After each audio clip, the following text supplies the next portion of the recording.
This podcast is a member of the Voices of Wrestling Podcasting Network. Visit voicesofwrestling.com to hear the rest of our great podcasts, as well as show reviews, columns, opinions, and updates across the world of wrestling.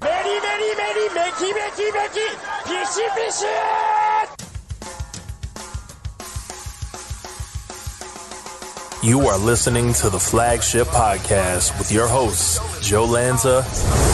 The fucking sun sucks. I don't know what you people see in the sun. I don't know how you people do the sun. It's just the dirt worst. I want nothing to do with it. I'd be content never going out in the sun again. And Rich Crage. This is the dumbest show. I cannot believe these people. Some people pay us $10 to listen to the show live. This is what we give them for 45 minutes. Been doing this for 10 years. Why? We're bigger than ever. More people listen to us than ever. Why?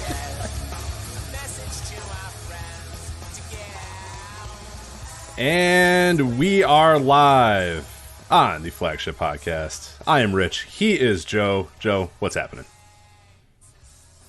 How are you? I'm doing all right. Doing okay.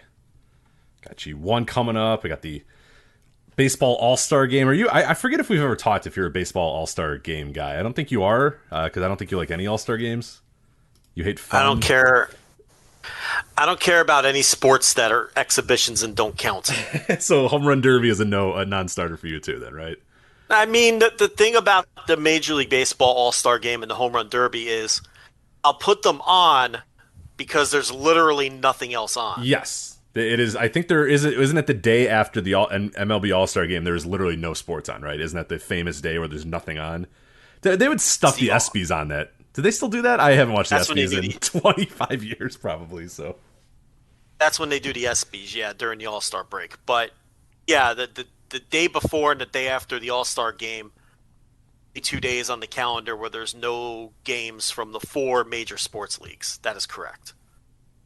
But I'll have it on because there's nothing else, because there's literally nothing else to have on. But I definitely don't go out of my way to watch the All-Star game. Definitely not the home run derby. That stinks. I don't have any interest in that whatsoever. I like the home run derby. Have you the All-Star game? Have you ever liked the home run derby, or is that like always been a non-starter for you? Was there a time when a little Joe was like, hey, socking dingers? Who doesn't like dingers? Because who doesn't like dingers? You don't like dingers? Cornball shit. I can't get You don't like dingers? Who doesn't like dingers? Come on. So boring. Like, it's just so boring. I've never been interested in it. I feel like when I'm trying to think of when the home run derby actually started. I wonder if you're not quite the target audience for that, because I feel like there's a certain demographic of people, like especially me. Like I was coming of age as a sports fan right when the home run derby started taking shape, and right when you had Griffey with the backwards hat, and you had guy, I forget the one year, I think it was McGuire going over the green monster and stuff. There was just some really, really interesting moments I remember about the early days of the home run derby. I'm not talking obviously the original home run derby when you were a child, Joe.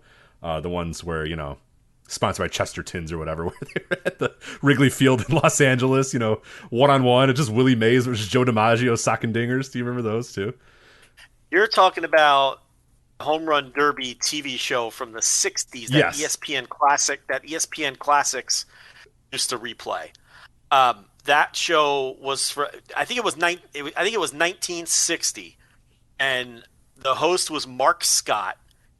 And I don't know if you know this, and you're right, it was from Wrigley Field in L.A. Because it always blew my mind, because I would watch that, and the Wrigley Field LA looks exactly like Wrigley Field Chicago, but I was always looking, and I'm like, man, the distance, like, man, they really built up Wrigleyville since the 60s. Like, there's like suburban homes or whatnot, and then I remember there was one time where somebody hit it so far, and they're like, yeah, it hit a palm tree, and I'm like, excuse me, there are no palm trees. I'm positive there's no palm trees out in the north side of Chicago, and that's when I did find out, a little too late that, oh wait, there was a Wrigley Field in Los Angeles. It was hard to know that. In 1995, 1997, I didn't know that there was a Wrigley Field Los Angeles. It was kind of hard to get that information. So yeah, it kind of blew my mind the first time I saw it. It's kind of because it has the ivy on the wall, just like the Chicago Wrigley Field. But yeah, a lot of it that still confuses a lot of people when they come across that original home run derby from 1960. Did you know that the host, Mark Scott, he died like a month after they finished filming? No way, really? Huh. He died almost immediately after the show wrapped or something like that. He didn't live much longer after that. But that home run derby, like I said, they used to replay it on ESPN Classics. That was great because it had Hank Aaron, Harmon Killebrew, Mickey Mantle, Eddie Matthews, Ernie Banks. Yeah, Ernie Banks, I remember for sure. Willie Mays, Frank Robinson, Duke Snyder, all these Hall of Famers. And that's really your only chance before YouTube, right, to see these guys actually swing a bat and play and speak and hit home runs and shit. So that there was a novelty to that when ESPN would air those that I think kind of gets. There's still a certain goofy charm to that home run derby. I think now, 20 years on from whenever ESPN was airing that, now you can YouTube 9-inning games and watch Mickey Mantle or Hank Aaron play, which, it kind of takes the novelty away from the old home run derby. But yeah, no, that one was a lot of fun just for that factor. Because, where else are you going to see Willie Mays swing a bat?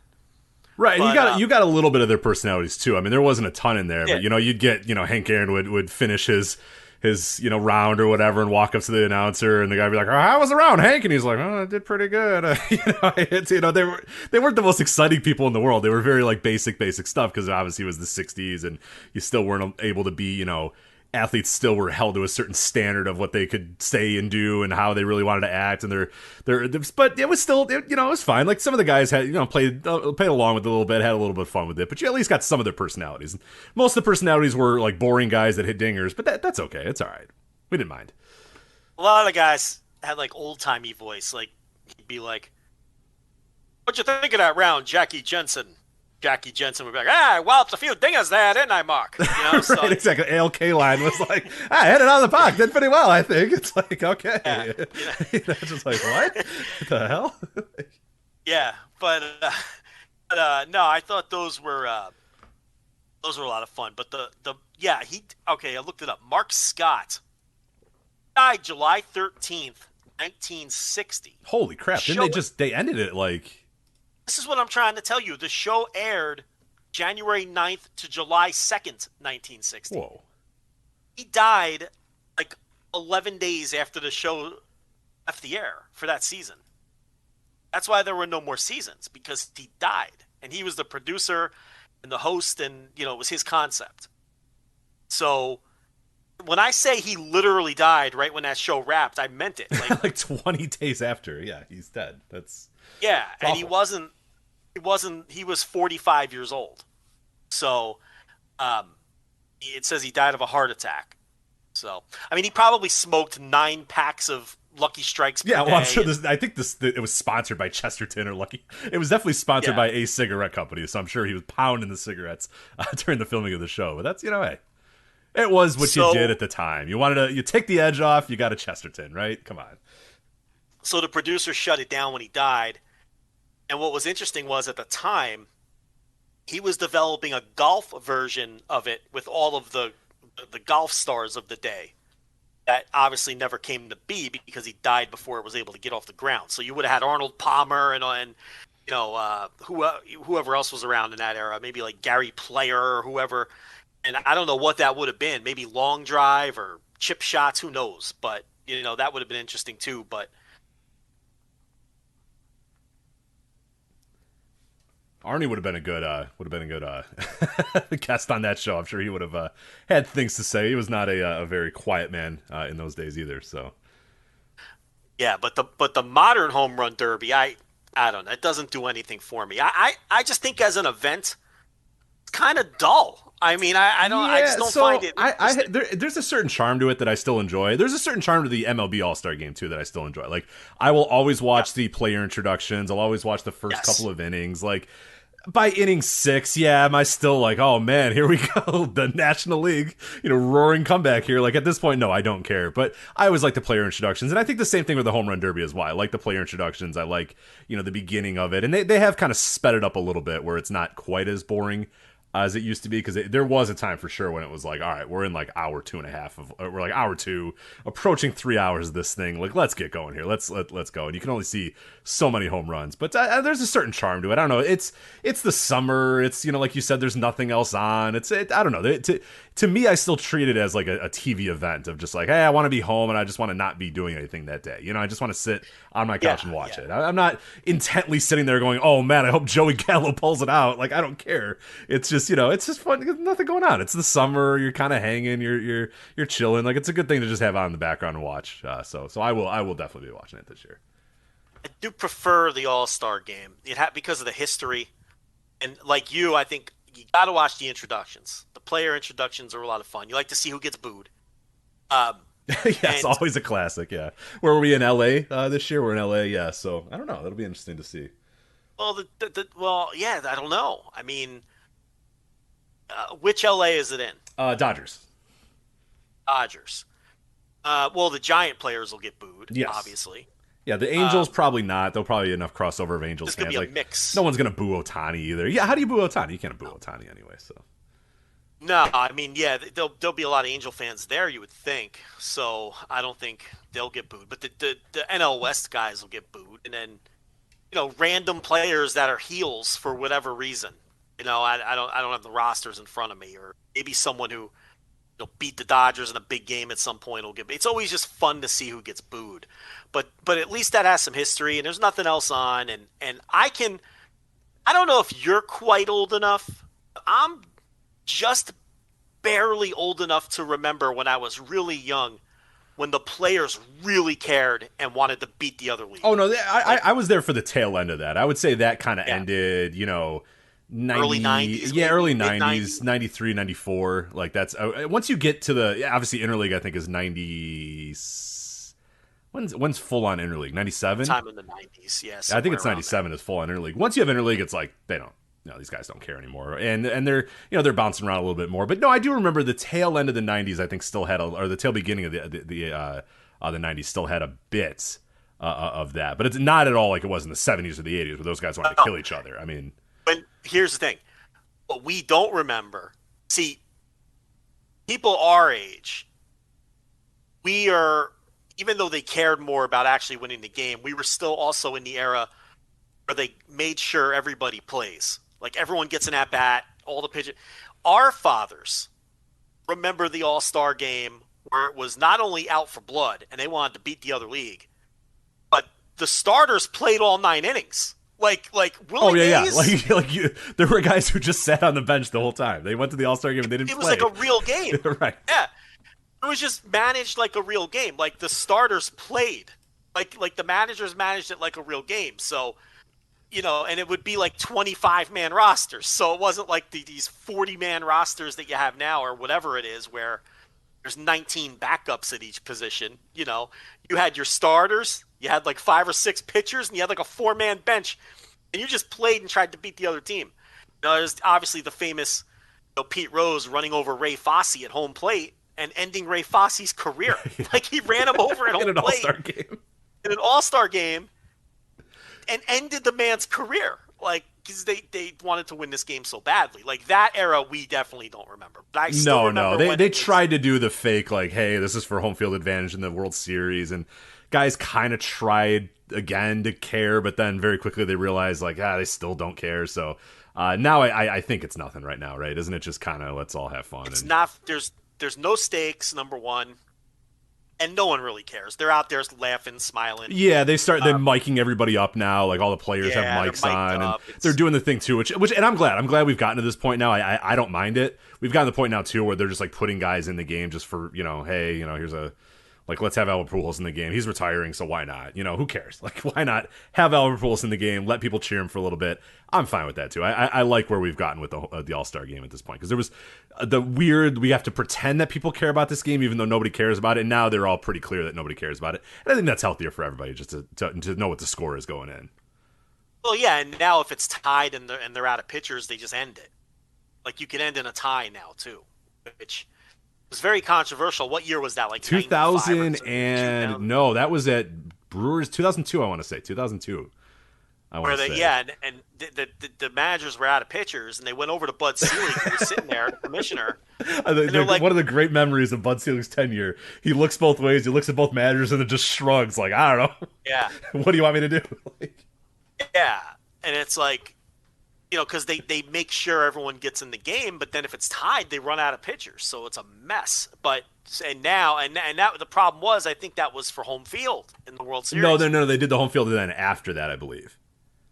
That was a response to the home field. It was like, oh, the managers and the players aren't taking this serious enough. They're running out of pitchers. We need to make this more serious. But it's like, so you want me to not play everybody? They're like, no, you still have to play everybody. It's like, all right, what are we doing here? Well, I think what they do now is they have like an unofficial designated pitcher who isn't going to pitch unless he's like the unofficial last guy after the last guy they save. Yeah, like if things get really wild, this guy comes in and does it. But there's still a limit to that, and they will still end that fucker in a tie because the managers of these guys' teams don't want them throwing 80 pitches, you know, and then coming back to their real teams, and you can't use them for a week. So it's just goofy now. They don't care whether they win or lose, but I'll leave it on because it's the summer, and it's what you do. You watch the All-Star game. But let me put it to you this way. If my wife wanted to do something that night, I'm not fighting that battle. Right. That's one where you say, honey, yes, we will go get ice cream. And you turn the TV off and you say, okay, it's fine. Yeah. You can win some points. You can definitely win some points on this day if you really wanted to. Yeah, because here's the thing. They don't know you don't care. Right. You're like, yeah, we can do it. Yeah, for an hour or two. It's an hour or two. Okay. Yes. Okay. You know, that's almost hope you get roped in. Because it'll win you a lot of points. Yeah, it'll win you a ton of points down the line. Because I'm going to say to her, oh, man, you know, I love the home run derby. I watch it every year. You know, but then I'm going to let her Julio win. Rodriguez might win this one. I don't know. I don't want to leave now. Yeah. It's only the semifinals. There's only an hour and 45 minutes left to go. So, full fake fight and then just... But you know what? If you want to go, we'll go. Yeah. And then the next one you win because she remembers that she won last time, you know? So it's like a freebie there, but you got to play it off for sure. I do that with a lot of sports I don't really care about because I always have the sports on, even if I don't care about it, because that's like my go-to backup, like, you know, default background noise, you know?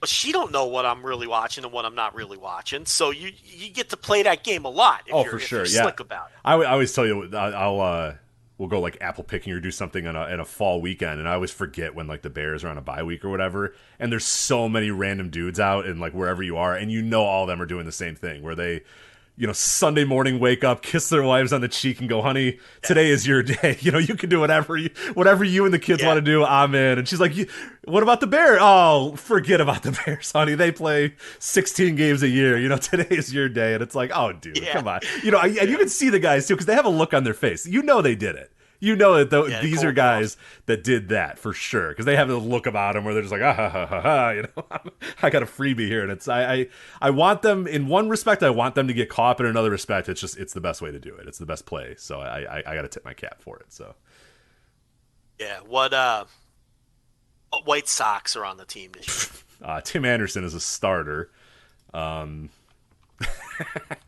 All they got? That's probably all they deserve, to be honest. They had to get Robert, right? I think he was out enough that I don't know that he is actually on this roster. Let me double check. Might not be. I think he only has like 8 homers. Yeah, so he's got a team leading 10, Joe. So let me be clear. He should be on the team. Yes, I think he missed enough time where he is no longer on the team. It is, I believe. Tim Anderson is the lone representative. So the Oakland Athletics have the same amount of representatives as the Chicago White Sox. So gotta love it. Robert's hitting .296 with 11 homers, 11 steals, and 50 RBIs. He belongs on the team. Yep. Center fielder too. I mean, he belongs on the team. But you know, they got to do the one rep for every team thing too, which is kind of like archaic, but. I don't, you know, I gotta be honest. I don't mind it. You know why? Because you want to see Paul Blackburn out there tipping his cap to Paul Black from the Oakland Athletics. Paul Blackburn. You know what though? You don't want to see that. But Athletics fans do. Yeah, Athletic. Well, all 8 of them do. Well, there's some 9-year-old kid who's an A's fan who wants to see that. You know what I mean? If it's going to be a dopey game that we don't care about, just, make the fans happy. Yeah, well, I agree, because if it wasn't that way, it would just be like the Yankees and the Red Sox versus the Dodgers, and that would get boring as hell. Yeah. So and plus, again, I'm a traditionalist, and that's the tradition that we all grew up with. Team gets a guy. Yeah. And it's kind of fun when your team stinks to try to figure out which guy they're going to take. Yeah. For the Athletics, they just found like a long reliever. They're like, this guy's all right? Like, it does make some pretty fun. I think it was a non-roster invite or something. Blackburn's he's a starter, but he's he has cooled off recently. So his numbers aren't going to look so hot when he actually gets there, but he started the season off very well. But yeah, that's it's sometimes they really got to scrape the bottom of the barrel to find a guy. Who was there was a guy that I saw earlier. Let me see who it was. I think it was the Diamondbacks guy that I legitimately was like, I don't know who this guy is. I don't think I've ever heard. Joe Mantiply. Do you know anything about Joe Mantiply? Oh, no. Okay, Joe Mantiply. He's a middle reliever, and he's got an ERA of like 0.4. Oh, it's okay. Well earned. All right. He's not a closer, but he's crushing it. Thing is, he should be the closer because Mark Melancon stinks this year. So, but no, Mantiply, he's a journeyman middle reliever, which is why you've never heard of him. But he's got some disgusting numbers, so I can understand why he's the lone D-back representative.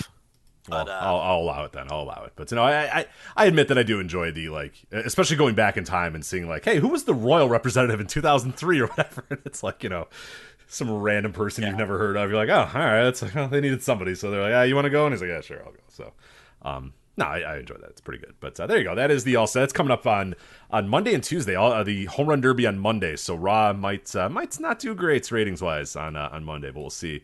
I forget what the Home Run Derby does ratings-wise. I don't know if it competes enough with it. The Home Run Derby crushes it. That's what I thought, yeah. Because, again, nothing else is on. So what are you going to do? Where are you going to go? What are you going to watch? Right, if you're any sort of baseball fan, you're probably watching it. If you're any sort of sports fan, you're probably watching it. If you're just kind of Home Run Derby, you're probably watching it as well. So, yeah, that's not going to be good for Raw. And then NXT 2.0. Yeah, well. It's lit. we'll probably have another horrible rating against the All-Star game, but it's fine. It's NXT 2.0. But you've been a consistent 2.0 watcher. We'll get to that here in a little bit as we plugged Flagship Patreon. You get a review, Joe's review of the massive, gigantic, shocking shockwaves around the industry breakup of Roxanne Perez and Cora Jade. I couldn't believe it. You couldn't believe it. Nobody could believe it. But we'll talk about that a little bit later when we plug the Patreon. But we got plenty to get to today. We have a lot of big-time topics to do. We are going to talk about the G1 Climax. We're going to preview it extensively, go over the nights, go over the blocks, some of the oddities going on with the G1 this year, give some of our thoughts about the G1, our excitement levels, percent chances of certain people winning. We'll find some ways to have fun with it, but we're going to talk about that full preview the G1 Climax, which kicks off just in a few days here on the 16th. So 2 days from this live airing, G1 kicks off. We're also going to talk about Pro Wrestling Noah's Destination 2022. We talked about it last week. There is a few updates on the card, so we wanted to talk about that real quick to see if our thoughts have kind of changed from last week. All Japan, they had the Summer Power Series show this morning, and we have a new Triple Crown champion. So we're going to talk about that, who won the Triple Crown, who he beat, and some of the other stuff around that. All Out, we have an official announcement of when All Out is going to happen, where it's going to happen, as well as the entire week in the schedule there. We thought we had a big story with Raw officially moving back to TV 14. The PG era was going to be over, but the PG era will continue. We'll talk about what happened there in that story. Some fun, interesting wrinkles in that story. The Vince McMahon, some latest allegations on Vince McMahon. We got a lot of those on Friday. We recorded, obviously, or we do our live show on Thursday nights. Friday afternoon or so, we got a few more allegations there. Nothing new has sprouted up since that, but we're going to at least touch on some of the ones there, some of our thoughts on those allegations. And then I guess we'll start with this. It's probably the best way to start.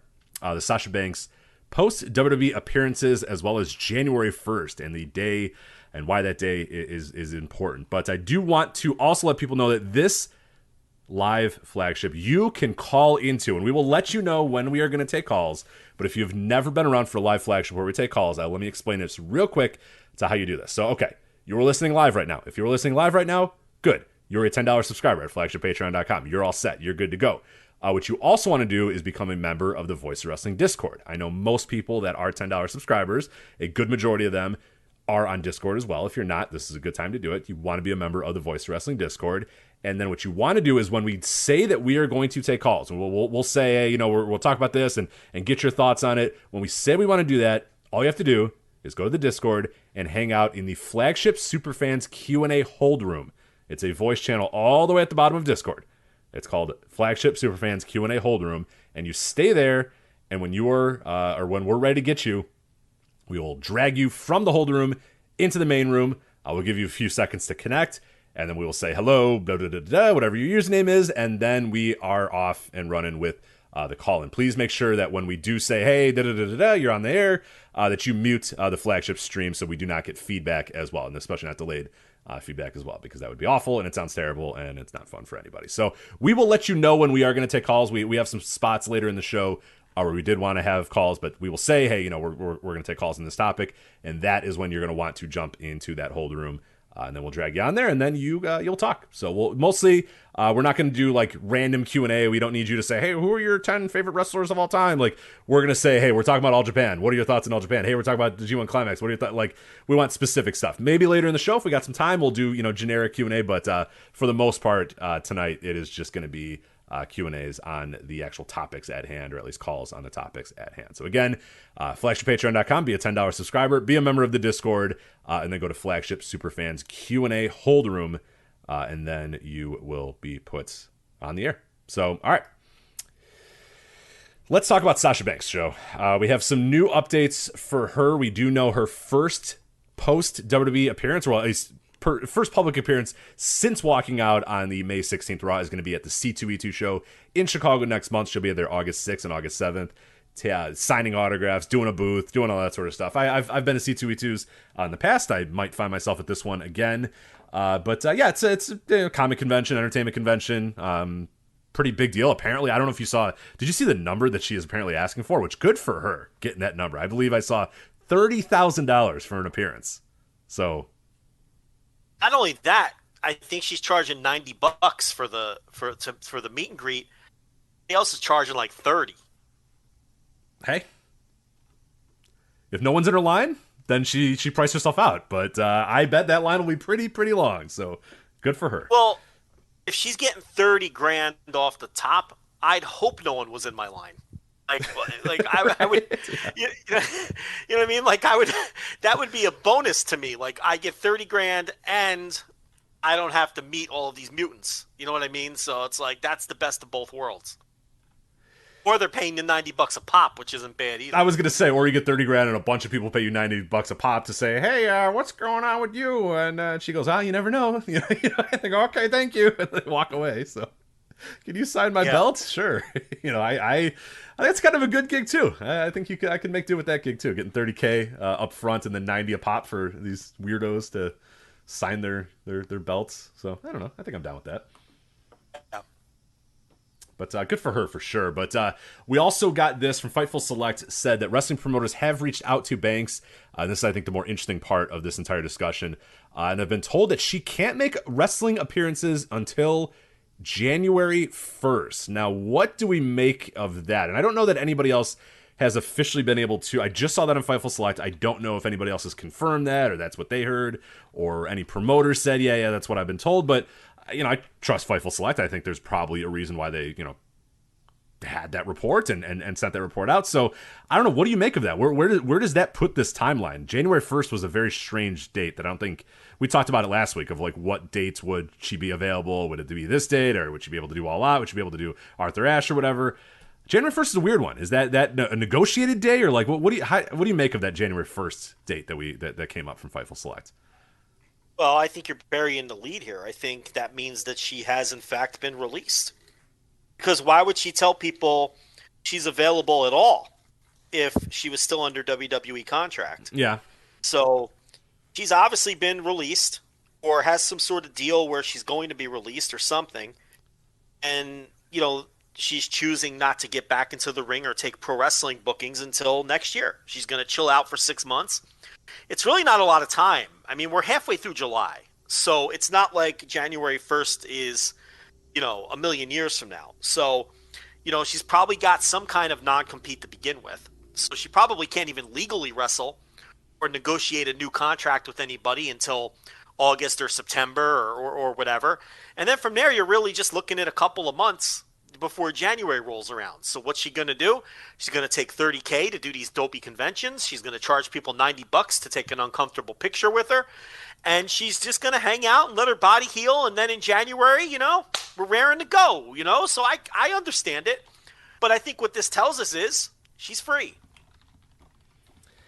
Yeah, so the quote is that she is only taking non-wrestling related bookings until January 1st. So yeah, it's kind of the same thing I'd get out of that. The only weird thing would be is she just doing another kind of hiatus, which is something that has happened with her before, where she did the hiatus, she went away, she went to Japan to train and that sort of stuff, and then came back. But this all seems a little more different than that. This seems like it's got a little bit more to it, obviously, because we know about the walkout, we know about some of the other stuff.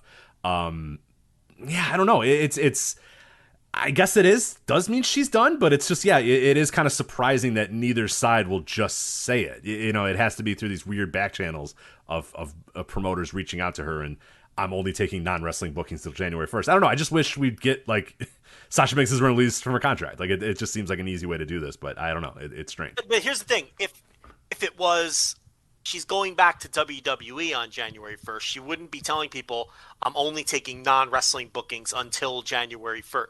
Okay, I'm seeing it as on January 1st, I'm taking all bookings. You're reading it as I'm not taking any more bookings once January 1st comes. Is that what you're trying to say? Sort of, yeah. Saying... I think that there's the wording in that is interesting. And I don't know if maybe I'm reading too much into the wording, but the idea that I'm only taking non-wrestling bookings until January 1st is kind of a, hey, don't call me. I'm only going to do C2E2s. I'm only going to do Comic-Cons. I'm only going to do that sort of stuff until January 1st. And then I understand how you're reading it as that. And then I'm free to take any wrestling booking you want. And I'm free to, get in the world. That's how I'm reading it. Yeah. With her, though, and this has been done before with her, I don't know that I can 100% trust that January 1st, now she's okay, I'm ready to go. I'm ready to, I don't know. I read that kind of differently. In the sense, I hope it's your way. I hope it's your way. Your way is a lot cooler. My way is she just wants to kind of do her thing for 6 months or whatever, and then on January 1st, okay, I'm back in the saddle and I got a new deal with WWE or whatever. That's she's done that before, so that's kind of where my hesitation comes. I could see where it could be read both ways. That's interesting because I naturally just assumed wrestling bookings after then, but you're right. It could mean I'm only taking bookings up until January 1st, and they're non-wrestling in nature. Right. You see what I mean? I just think there's a different, and again, we might be reading way too much into someone that wrote a sentence and didn't really think about it or whatever, and just kind of spit out a sentence, but only taking non-wrestling related bookings until January 1st. I don't know. It reads weird to me. Though, it does. The context around it, though, changing all of their social media to their real names. Putting pro wrestler in their bios, and, little things like that are kind of taking shots. You have Fatu out there now, housewife Facebook memes of sayings that she's free now, and all kinds of shit like that. The rest of the context around it tells me Sasha's ready to get back in a ring after January 1st and she's done with WWE. Mm-hmm. But like you're saying, with her, you never know, because we've seen this movie before, and maybe that's truly the only place she ever wants to be, but it might not be up to her anymore because Vince might just be sick of her shit at this point. Right. This might be a tough one to come back from. This might be a tough one to really come back from, especially it being so public and so obvious and everybody knowing about it. And this is more than, we've always talked about the Sasha Banks, the kind of boo-boo tweets that she would put out or whatever, and but now that she's also roped Naomi or Trinity in this as well, and like you said, they all kind of changed everything, and they're all no reference to WWE in any of the marketing or whatever. That seems like we're getting a little too far away from what it was in prior times where she was maybe just upset or just needed some time off or whatever. This does feel a little bit more. So I agree. I'm more on your side. I just think it's interesting to think about the flip side of it, of just what does that. It's just a strange sentence to me. It doesn't read like 100% Sasha's available for. It would say Sasha is available for wrestling bookings after January 1st. You know what I mean? Like, that's how I would, if that was the quote, I'd say, well, yeah, so of course, she's going to be on the indie, she's doing everything. It's just the only taking non-wrestling related bookings until January 1st. I don't know, that reads just strange to me, so we'll see. Well, the other factor is somebody told Raj Giri she's been released. So unless you think Raj Giri is just making up a story that some lady in the company, Sasha Banks, has been released, and what would be his motivation to do that? He has no motivation to just make up some fable that he was told by. So that's the other factor too. I mean, Raj Giri might be awful and terrible at analyzing Dynamite ratings. I mean, he might be the worst pundit on earth. It's not when good. It comes to that. It's not great. But I don't think he would make that up. No. Someone in that company, whatever that woman's name was, that people then stalked for 3 days because Sasha fans are out of their minds. Like, I think someone told him that. Like, I don't think he made that up. No. So, I mean, when you factor that into, maybe I'll be the one that gets burned here and has egg on the face. But I think she's done. I think she's out. I think she's been released. I think now she's just, why would she, even at this signing, she's marketing herself under her shoot name. If she was still with WWE, the Sasha Banks name is far more valuable and recognizable, right? But instead, she's doing the Mercedes Varnado or whatever, FKA Sasha Banks. I don't know. There's too much smoke to the fire this time. I'm with you. Yeah, I think so. Yeah, if you see the C2E2 thing, it says Mercedes Vardano, or is it Varnado? I don't even know what it is exactly, but it says, quote, Sasha Banks, like in quotes, and the Mandalorian. So it's kind of interesting there. But yeah, like you're saying, it's a step above the FKA Sasha Banks, but yeah, it's in quotes, which is definitely a strange way to go about it. So, hey, did you see that weird one a couple months ago where it was Michael Hickenbottom, FKA Shawn Michaels? Really? No, where was that? And people were like, "Whoa, did he quit or get released?" And no one it flew under the radar. It was just some random one-off appearance, and from what I understand, he's still there. I mean, I don't, Yeah, I think he's still running NXT. I think he's still one of the main guys on NXT. So that was a weird one. Maybe whatever it is he was doing wasn't company approved or something. But that was a strange one. Yeah, Michael Hickenbottom. Yeah, that's it. FKA. Yeah, Michael S. Hickenbottom, FKA, Heartbreak Kid. Yeah. With his weird face. See it? I don't see it. I could just imagine it with this weird. He's got that grin on his face and his strange face now, and his hair. It's all weird now. Yeah. Yeah. Oh man. Man of God, Rich. He's a man of God. Yes.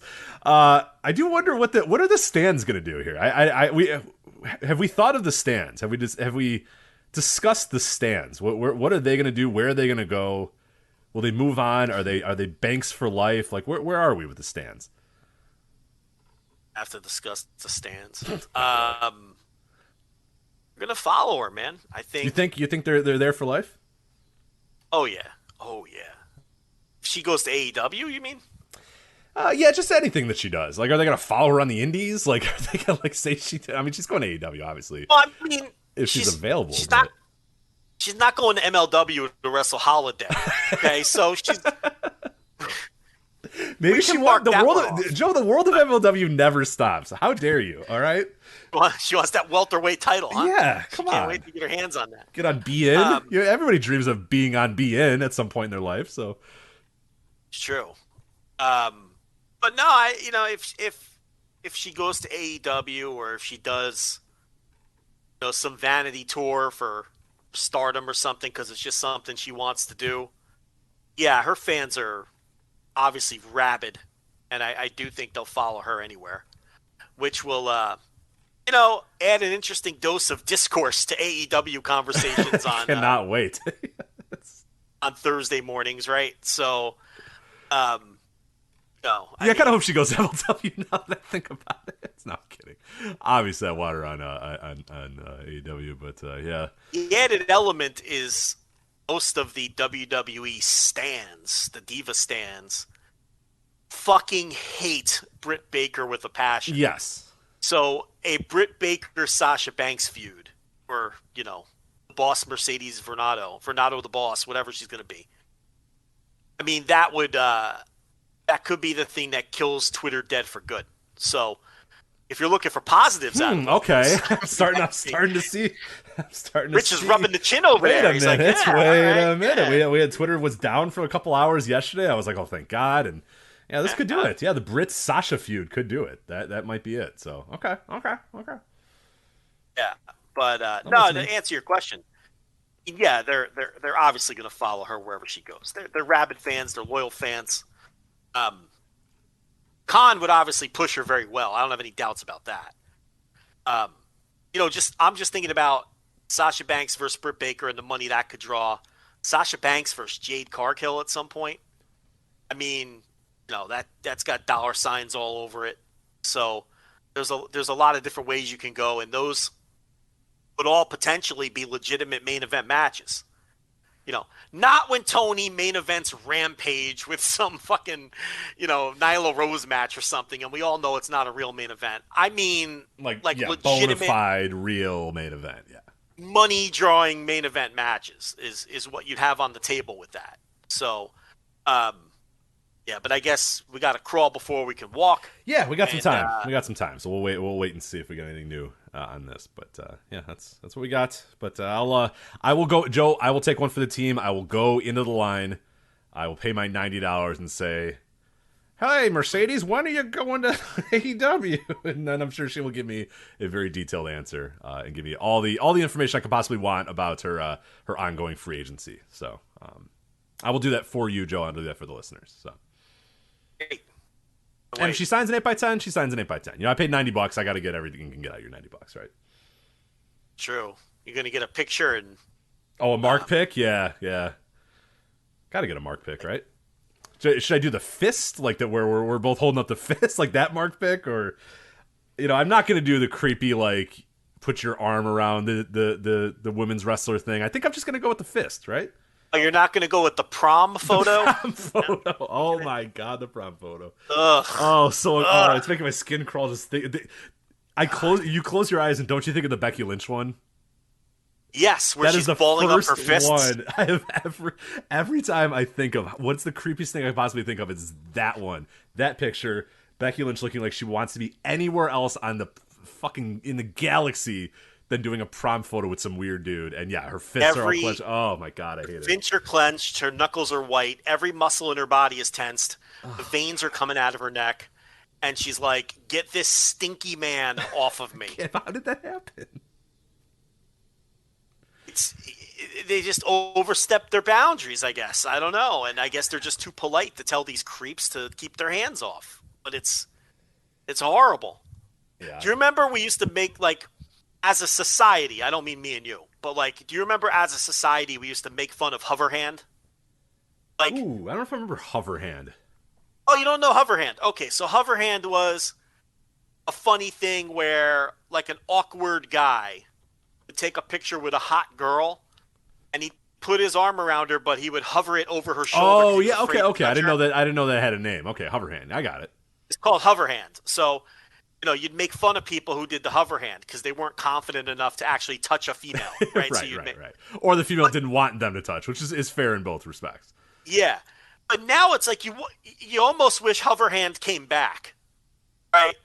Rather than these smelly dudes making these people extremely uncomfortable with the prom picture. Like, there was some lost charm in the Hoverhand now, rather than seeing Sasha Banks or Becky Lynch look like, they'd rather be dead for 30 seconds than have to endure this any longer. Yeah. Okay, I didn't know it was called that, but now I'm looking it up, and yeah, I do know the Hoverhand. Yeah, there's some classic Hoverhands out. There's some good ones. Yeah. If you go to Hoverhand on Google Images, there's some really really good ones on there. But yeah, I'm well aware of the Hoverhand. I think I know the Hoverhand too. From what was the first part you said? The not confident enough to touch a woman part. That's like it's a woman that it's a sign that you know what it is. Tell me more. Yes, tell me more. It was the sign that you knew the woman was above your pay grade. Yes. So you were afraid to touch her, But I say bring the hover hand back. I want to bring the hover hand back, Rich, because I think it's a better option, than what we just described. Right. Griffin brought up a great point too. Remember these sunny bed photos that you could pay for a picture? Now listen, she wanted the uncomfortable. Yes, no, she was paid. I'm saying those people paid and said, yes, I will pay you $180 to lay in a bed with you and take a picture, which is just like that guy had to then show somebody that photo. You know what I mean? Like that dude had to say, hey, look, do you remember Sonny? And they're like, yeah, well, look at this. You know what I mean? Like pulls out his wallet and it's in his wallet or whatever. Like, yeah. Like, you know what I mean? Yeah, like that was a guy, like someone down the line was like, hey guys, I got something to show you. They're like, what? Here you go. Like, yeah. You jealous or what? Like, not really. God. That's Sonny? That's Sonny? Yeah, that's Sonny. Oh, okay. But these were all the same guys who... It was only the same 10 guys. Sasha. Well, the same guy, you know? I wonder what the Venn diagram looks like. It's probably a lot of crossover, right? Oh yeah, it's a circle. It's definitely a circle to. Now, I guess the interesting thing would be is guy who takes Mark photo in bed with Sonny, is he also a belt mutant or is that a different group? I think the belt mutant is a cousin of the Diva Creeper.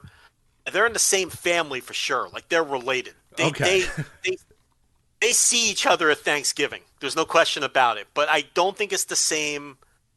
It's not a 1-to-1. It's not like the guy who gets done taking the Sunny, bed photo, then rolls out of the bed, says bye honey, bye Sunny, thank you for the picture, and then grabs his roll cart full of like replica belts. It's not the same guy. He can't possibly do all those things in one day. No, I don't think it's the same guy. I think it's a different genre of weirdo. I think. Remember when we saw the two belt mutants almost getting a fist fight in New York? Yes, we were cataloging it, doing play-by-play of the belt mutants. I don't think those guys are diva creeps. No. They're too busy waiting in line for 45 minutes to get Buff Bagwell to sign their WCW TV title or whatever. So yeah. No, I agree.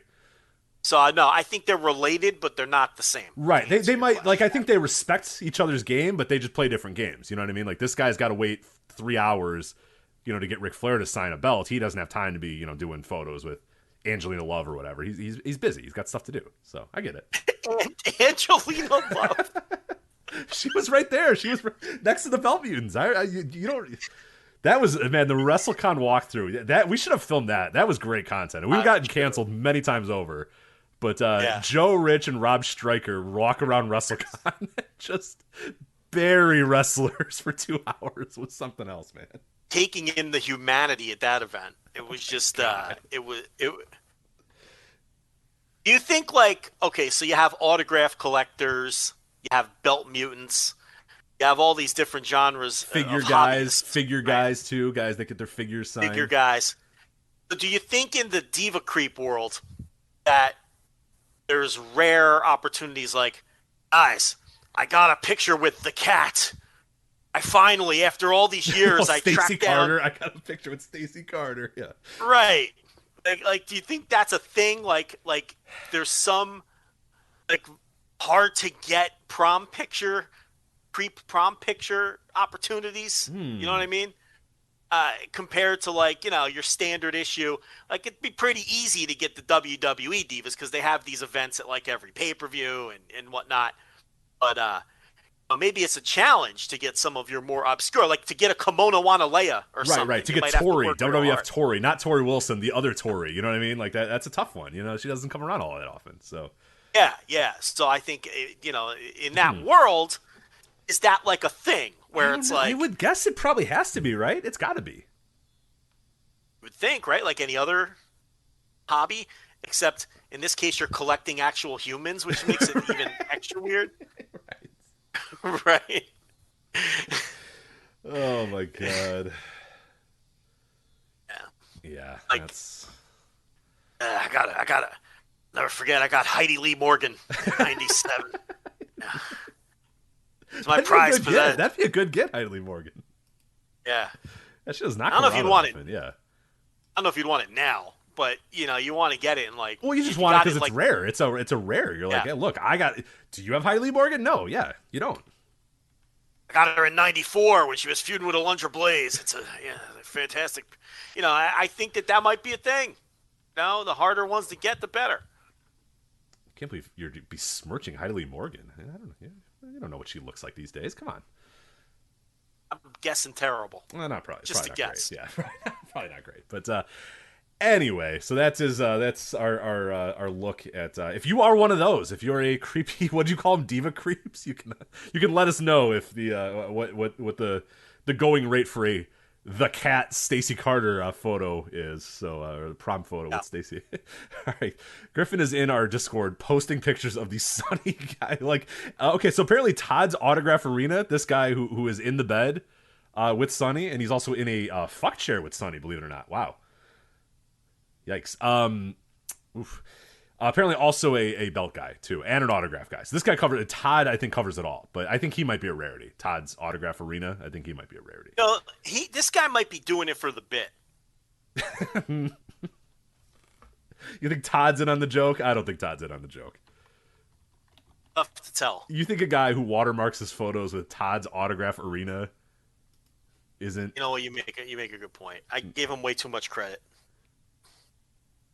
Okay, I don't want to dox this guy, but I did. I'm on his website now, and when he takes pictures, he calls them my successes. Oh, God! So I'm gonna click out of that right now. Never think about that ever again. All right, Joe, what's up? That doesn't count as doxing, right? He's got a public website. No, he does. Yeah, he watermarks his photos. That's fine. But yeah, just I don't want to spend too long talking about Todd's Autograph Arena. But I do like the idea that when he successfully takes a picture with a celebrity, he calls it my successes. So, hey. Yikes. All right, well, Jesus Christ. There was one topic. We're going to have to space out these topics. Let's talk about Raw going back to TV 14, Joe. Earlier today, we got a report that starting July 18th, Raw will now have a TV 14 rating moving forward. So we prepared our talking points. We prepared our thoughts on the PG era coming to an end and how Raw will finally, overnight, get good again because they can say shit and they can talk about boobs again and butts, and they can cut penises off, just like the good old days when it was TV 14. But do not worry, it is not going to happen, unfortunately. There was a report earlier in the day that said the TV 14 is happening on July 18th, and then a later report from many of the same sources, including the Matt Men podcast, Andrew Zarian, who said, let me get the exact quote here because he was the first one to have the official word. He says, quote, there is a memo within USA Network that went out this morning regarding WWE Raw changing to TV 14 on July 18th. Apparently that was sent out prematurely and the day was not finalized. Now this was followed up by Sean Ross Sapp of Fightful, who said, I can confirm there were mixed signals given internally about this. I don't know what that means, but like, what does he confirm? You can't confirm mixed. I can confirm that nobody knows anything. Yes. Okay, so it's probably happening, and whoever told Zarian told him too soon, or caught heat because it ended up getting he told reported. him he wasn't supposed to tell anybody yet, or that's probably the way it's. So here's my read on this: if it is happening. To me, this is a direct response to Dynamite. Dynamite has blood and guts and blood on nearly every show and, mild profanity and all of this edgier content. And I don't think that doesn't mean I think that Vince McMahon is going to start rolling out the blades.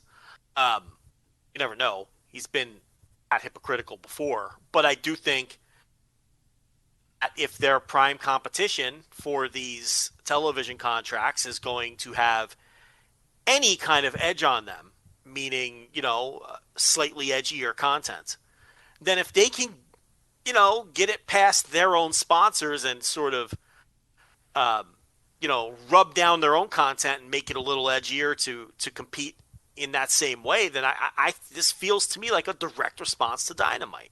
Do you think I'm way off with that, or why else would this? No, there's got to be something. There's got to be something because, why would they do? And for people that don't know about the whole history of the PG TV 14 thing or whatever, I mean, it's a lot to do about nothing. I mean, it's something that, you know, is not full. It doesn't mean as much as people like to think it means. Like, a lot of people attribute, oh, well, the Attitude Era when I was watching wrestling was really good because it was 14, and now that it's PG, it sucks. I get that all the time from, you know, my friends that my high school friends or whatever. They go, oh, you still watch wrestling? And I say, oh yeah, it's not good anymore. You know, I heard it's TV PG or whatever. And it's like, yeah, that doesn't mean. I mean, it doesn't mean it has to be bad. Like, it's bad because it's bad. It's not bad because it's TV PG. Like, a lot of people attribute it to being, it was only good because of TV 14. No, it was. I mean, there was a lot of dumb shit that they did because it was TV 14. Does not necessarily make it, you know, good or bad or whatever.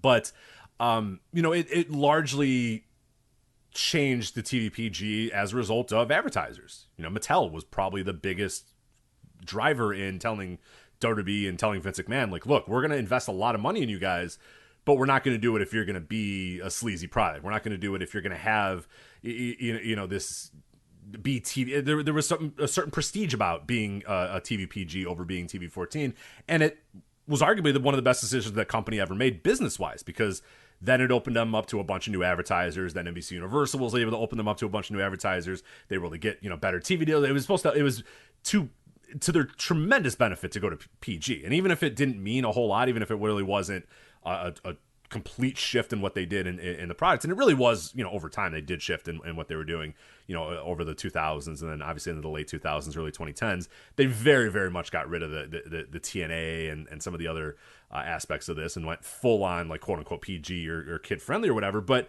you know, it's what I find this story is, and I'm with you, because there's no financial reason to go to TV 14. There is no real reason whatsoever why Raw would need to be TV 14 anymore. There's no reason they need to be more sleazy. There's no financial or business reason why they have to do that. But like you're saying, perhaps they look across the dial, or perhaps they look at AEW and say, hey, look, those guys are able to do this. Those guys are able to do this. These guys are able to do that.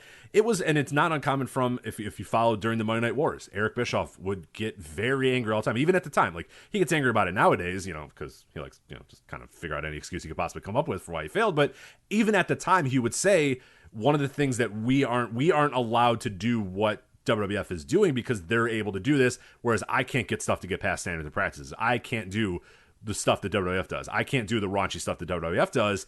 And he would internalize that by saying, well, you know what? Who cares? Because they're going to lose advertisers. It's really dumb. You know, they're going to, you know, people aren't going to want to watch Blood. People aren't going to want to watch TNA. People aren't going to want to watch that stuff. It didn't happen. People started saying, you know what? Yeah, we do want to watch the Blood. We do want to watch the TNA. We do want to watch all that sort of stuff.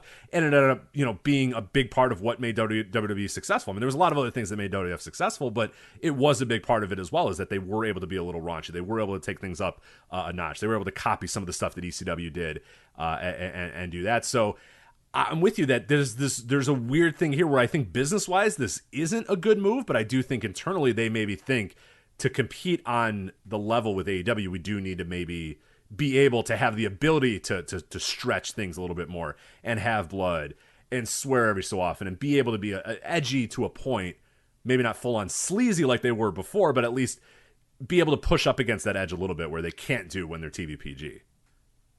But if they see the level of advertisers that AEW and UFC are getting with the blood, right? You know, they're going to TV 14. They're not going to TVR. You know, it's not like we're you know, dialing this all the way up to adult programming. You know, and maybe they're looking at this saying, hey, this isn't hurting AEW's advertisers. They're getting high class advertisers. This isn't hurting UFC. So maybe, you know, enough time has passed to where the game has changed again, and maybe you can roll out a TV 14 product, especially with the prestige and history that our brand brings to television, being such a staple of television for all these years. And maybe we can get away with TV 14 now and not take a hit with the advertising and compete content wise with what the other show is doing, because that's the one big edge, obviously, that you know, the big obvious edge that AEW has is they can do more with their programming than WWE can.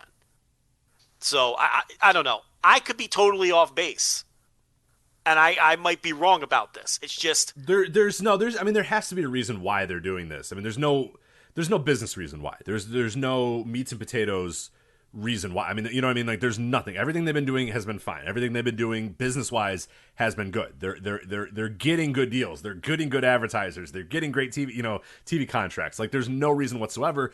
This has to be a content reason. You know, there has to be a specific reason why they want to do this, and it might simply be and I guess what do you think about this angle? Is it possible that someone said, "Hey, why are the ratings the way they are? Why are we not growing? Why is this thing not?" Because I mean, the Raw ratings have not obviously been very great. I mean, they're fine, they're okay, but they're not where they should be. They should be higher. Raw should be doing better. Raw should be, especially now going up into the football season. We're approaching the football season very quickly here, and things are going to get a lot worse for WWE ratings. And is it possible that this is yet another, okay, we're doing this now because this is going to help things? Similar to the, we recall a couple years ago where, we're going to install Paul Heyman and Eric Bischoff because our ratings are not doing well and our creative's not doing well, so we're going to install these guys. And we all knew that it was all bullshit and it was all nothing. And then ultimately it was all nothing and it was all bullshit. But it's yet another thing to kind of say, oh, hey, we understand that some things are lagging, but here's what we're doing now to change it. We are now going to go to TV 14 because we believe that gives us more of a competitive edge in the marketplace because it's more of an ability to do this or whatever. Do you think that's possibly just another thing you can say on a conference call or say to an investor call and say, this is what we're going to do to kind of combat maybe our lagging ratings? Yeah. I mean, that could be it too. But there has to be a reason they're doing it. So, it's not just completely random and meaningless. It's a response to something. So, that's what I was able to come up with. So, I don't know. But Vince's idea of edgier content is probably very different than Tony Khan's. That's going to be in the direction of more fart jokes and I don't know. Is now the right time? Is right now the time when you want to be doing, sleazy stuff? I don't. Well, it's Vince. You know what? That's the word, sleazy. Vince is always going to err to the side of sleaze when it comes to this. Whereas AEW is more just classic pro wrestling. Right. They use TV14 so that Eddie Kingston can say shit and Jon Moxley can bleed all over the place. Right. Where Vince is going to immediately go to the sleaze. And the women's outfits are going to become much smaller. It's a different kind of TV 14 that they're going to do. And Vince always historically has typically been against blood. So again, I don't know if he'll go. He had the whole blood and guts rant on the investor call, which is in hindsight now even more ridiculous. Yeah, and so but again, he's been a hypocrite many times before. So maybe he does see all the blood on AEW TV and thinks that maybe that's an edge they have in capturing the younger male audience, and maybe he does bring back some blood. I mean, it'd be hard for me to believe at this point, for all the sponsor reasons, and also because he always has seemed to be opposed to it. I mean, you could go back to the 90s when Bret Hart would have to. All the stories of Bret Hart either, blading but convincing Vince it was hard way, to get away with it because Vince has never really been comfortable with the, didn't he send that letter to Ted Turner about self-mutilation? Yes. And, yeah, so this isn't just a recent thing. He just, but I don't know. It'll be interesting to see what their version of it looks like. But, look, we've been talking about how the women are presented in NXT 2.0 since NXT 2.0 became a thing. The Diva era is coming back. I mean, people are still in denial about this, but I mean, the number one pushed act on NXT 2.0 is a Diva era act. It's Toxic Attraction. And just look at the types of women they're hiring there and presenting on TV and the way that they're presenting them. So this could all be tied together too. Could be the symmetry between developmental and the main roster that we've been saying that they don't have anymore, right? Like they're preparing for this, so who knows? Yeah, I'm really fascinated to see, what actually changes out of this, what actually they do, that'll be really, really fun and interesting to see. It reeks of desperation. I don't know why they're so desperate right now. It doesn't feel like anything right now needs that desperation, but I do wonder if they're getting out ahead of the football season and thinking, oh crap, like ratings are not, I mean, they know the bloodbath is coming. They know things are not going to go well in the fall with the ratings and with all the other stuff going on in the company.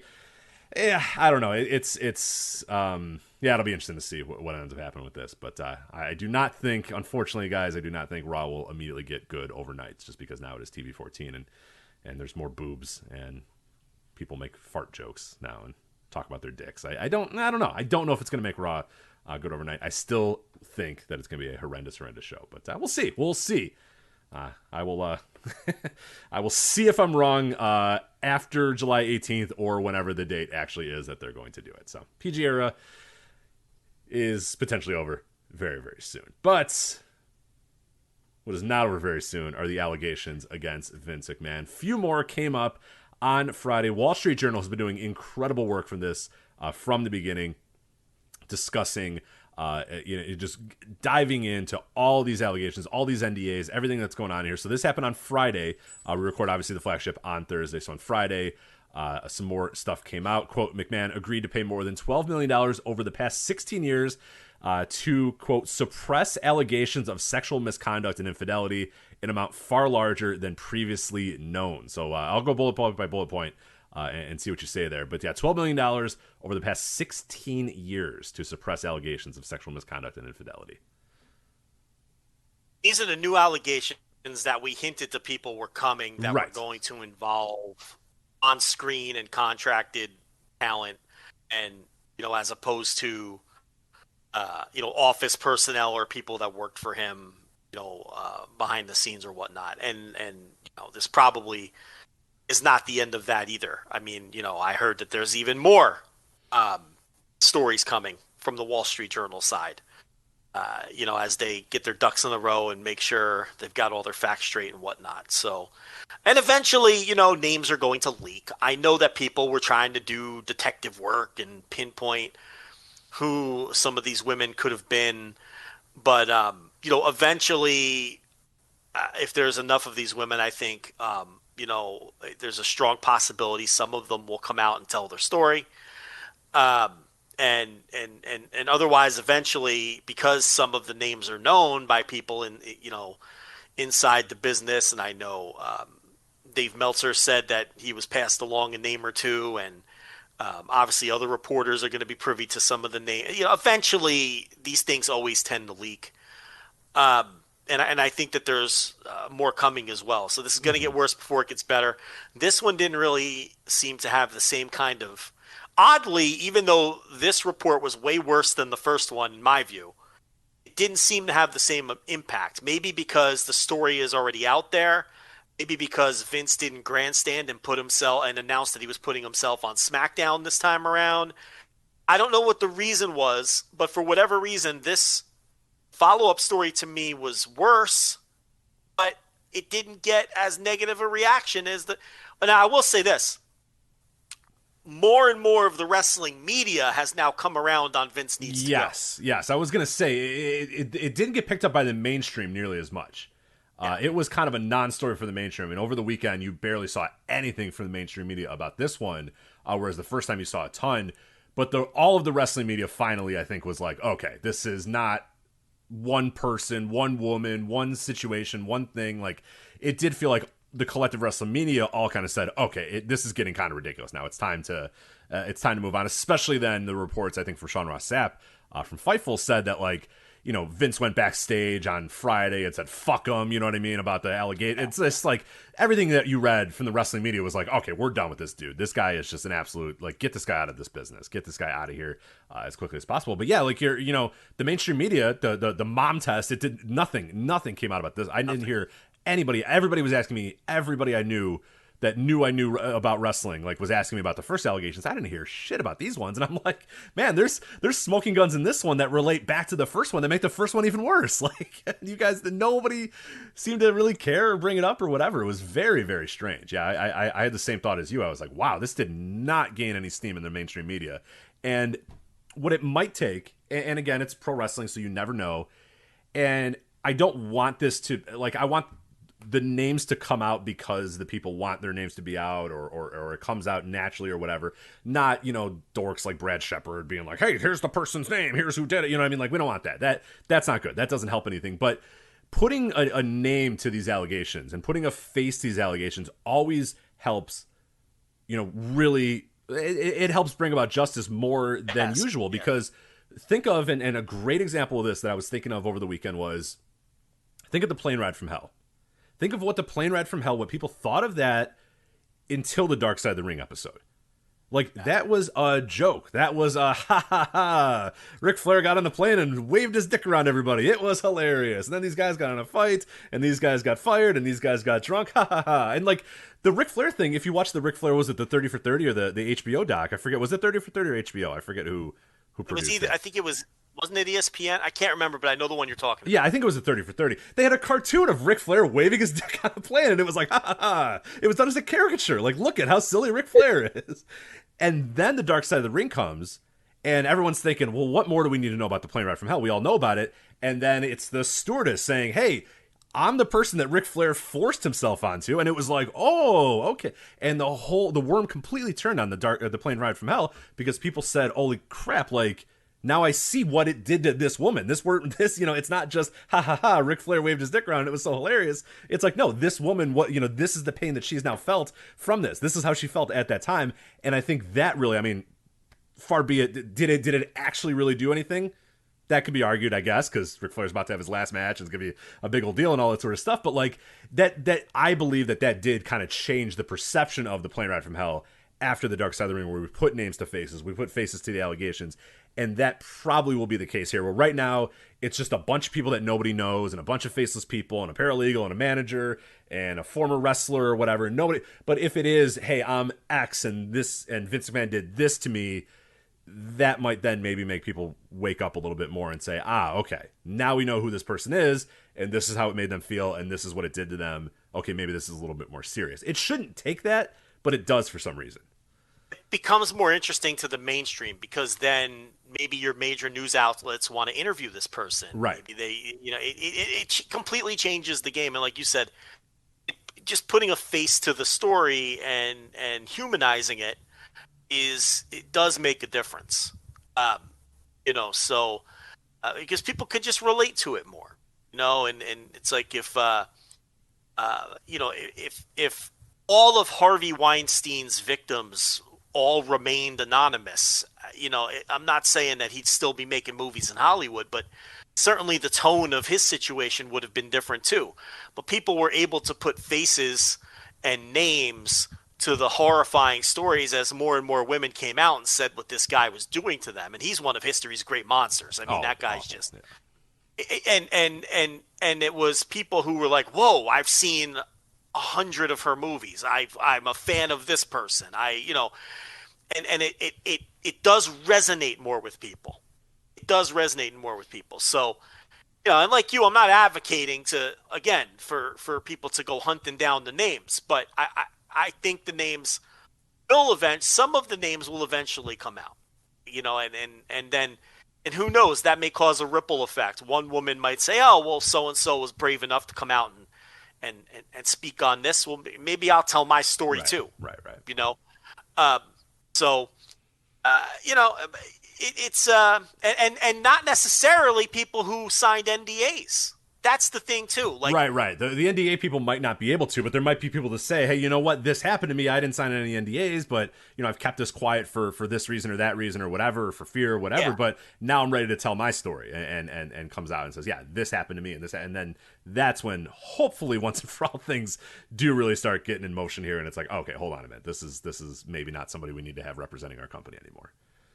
There is kind of this Donald Trump element of nothing fucking ever gets this guy, though. No, right? Like, there is an element to that. This weekend, I swear, I read these settlements. There was a bunch of, I read it through and through. I listened to a few podcasts about it, and I was like, all right, here we go. Like, this is once we get into the former wrestler, and I thought that was the smoking gun. When someone told us a couple weeks ago that a former wrestler was on this list of NDAs, I was like, yep, that's it. Once they know that a talent, and then especially when they detailed what the talent did and how much the talent got, $7.5 million. $7.5 million.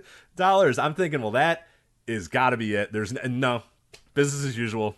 It's just like, okay, I don't know. We got him. You want to hit that "we got him" button, and then it's like the John Oliver. Last week tonight, you hit I don't know if you were familiar with that bit or if you watched that show or whatever. But anytime like a crazy Trump thing would happen, he would say, "Oh, we got him," and then the next week he'd be like, "Oh, never mind." Like, he's fine. Well, there's that famous tweet where it's like, "Oh, how is he going to wiggle his way out of this one?" Yeah, easily wiggles his way out of it. It's like, oh well, nonetheless. No, like, nevertheless, yeah. Nevertheless. It's like.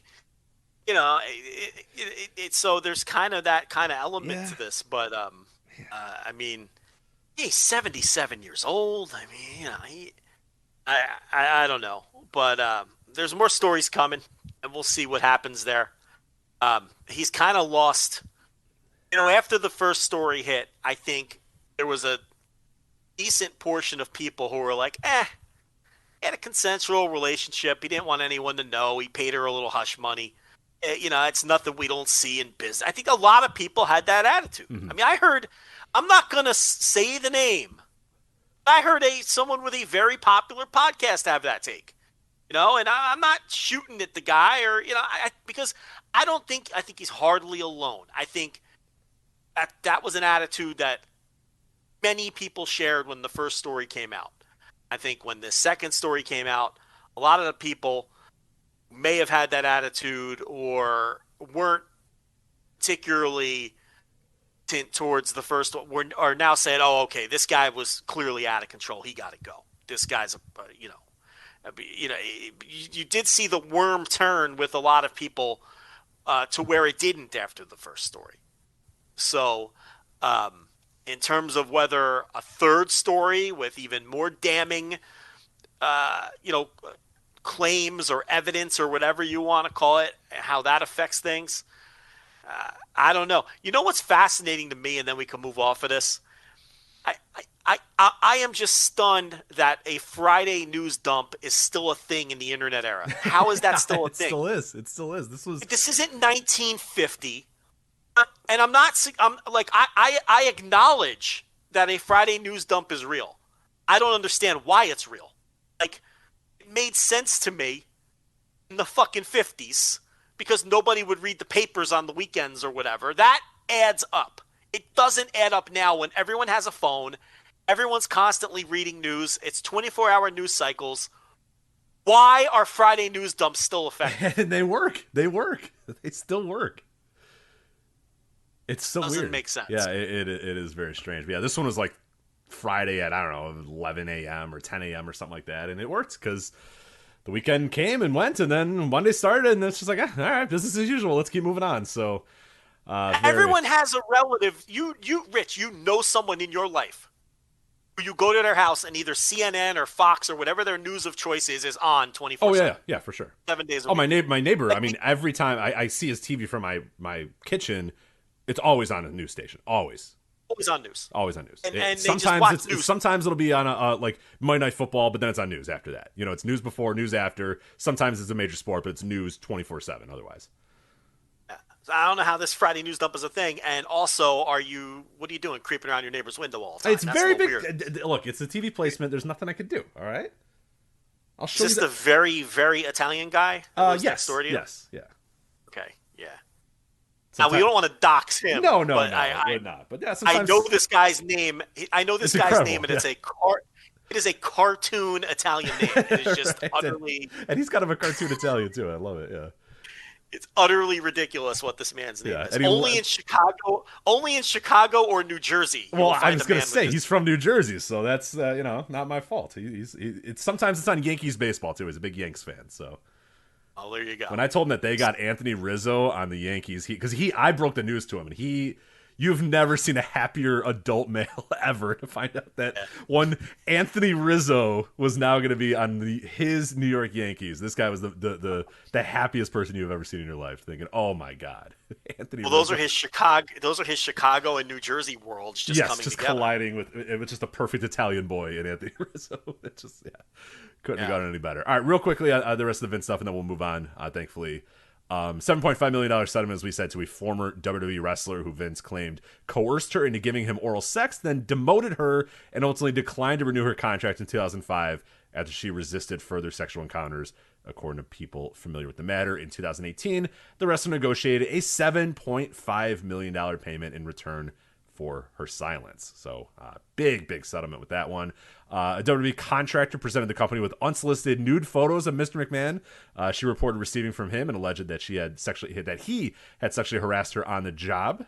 So that was in a 2008 non-disclosure agreement. Okay, you know why that one is important, and you got to circle that one on the fucking sheet.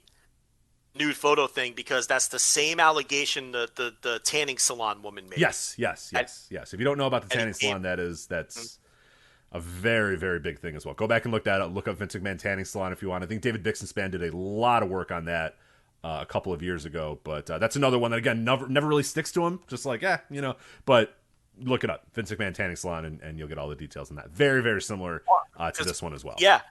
The MO. I mean, because part of that was he showed that woman a nude photo of himself on his phone or something. So what that means is we're now establishing patterns of how he, I was going to use the word attack. Maybe that's not the right word to use, but of how he approaches these situations, we're now establishing patterns. Yeah. I think he got lucky with the tanning salon too, because it was right before Time's Up. And, if that story might have come out after, the Hollywood one is called Time's Up, right? I think yes. So. Yeah. This one was early 2018, I believe. Early 2018, this one. But yeah, like you said, almost right before everything really started going nuts. Maybe it was after Time's Up then. When was Time's Up? I don't remember exactly. I can't. It was like 2017, I think, when all that started happening. Okay, so again, I don't know. Vince just... How does he skate? It's incredible. I don't know. This would end most people. This one had a police report and everything, right? It was like... Yes. Like, how does he keep We knew the place, we knew the time, we knew the people, we knew the police report, and it didn't matter. I don't know, man. My wife, I talked about that one with my wife because she's very interested in this story now, and now I'm teaching her, like, the history of Vince McMahon and his misdeeds, and she's fascinated by it. But we talked about the tanning salon one. What the fuck is Vince McMahon doing at a strip mall tanning salon? This man can't get a tan in the luxury hotel that he lives in, or he doesn't own a tanning bed. Isn't that part of it weird too? It makes me a little weird. But it may have been that he can do these sort of things at these tanning salons. Exactly. It makes me think he's rolling up to strip mall tanning salons because he's trying to. Right. Why did Robert Kraft have to go to a bunch of fucking rub and tug play? I mean, no, because there's. Why does fucking Deshaun Watson have to go to massage therapy places 27 times every single month? Like, it's just it's not. Yeah, exactly. Because Deshaun Watson could just hire the most expensive professional sex worker that exists. So why is exactly? Right. Because this again is establishing patterns, right. Mm-hmm. And it tells you that something's off here. Because he doesn't need to go to strip mall chain tanning salon to get a tan. He's not there for the fucking tan. Anyway, you may continue. A few other things here. A former manager who worked 10 years for Vince McMahon allegedly initiated a sexual relationship with her and paid $1 million to keep quiet about it, according to people familiar with the deal. We did get another note as well. I don't have it in my notes here, but there was a little bit of extra stuff about the paralegal. We had talked about it a couple weeks ago when that first came out that, you could plausible deniability. They gave her a raise because she was changing a job. She was becoming, John Laurinitis' manager or whatever. Well, there was some stuff in this article that alluded to the fact that maybe she wasn't, her credentials to be one of the top paralegals in WWE maybe weren't quite there, and that maybe... the background, her law background was lacking for somebody of her job title and of her her salary. So that again was another very interesting wrinkle about that story that made you think, what's going on there? So didn't I read that it turns out that he met her in the hotel or apartment? I believe in his Stamford, Connecticut condo. He just happened upon an unemployed paralegal and then said, "Hey, would you like a job with my company as a high-paid paralegal?" And she said yes. Right. So I think the story now is they were consensually fucking.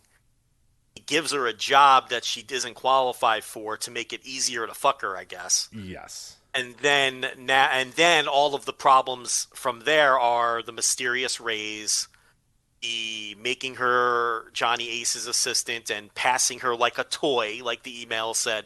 And then she became intimidated by the situation and no longer wanted to be a part of it, then he paid her off to go away. Right, which that changes a little bit of the story, because before it was, it's a consensual relationship, and yes, that's not good. That's not obviously not good for power dynamics and all that sort of stuff. But at the end of it, like by the letter of the law, it's like you can kind of get by on that. And yeah, she got a raise because she got a new job or she changed to become a manager, but finding out that maybe she only got there, that she was hired basically to.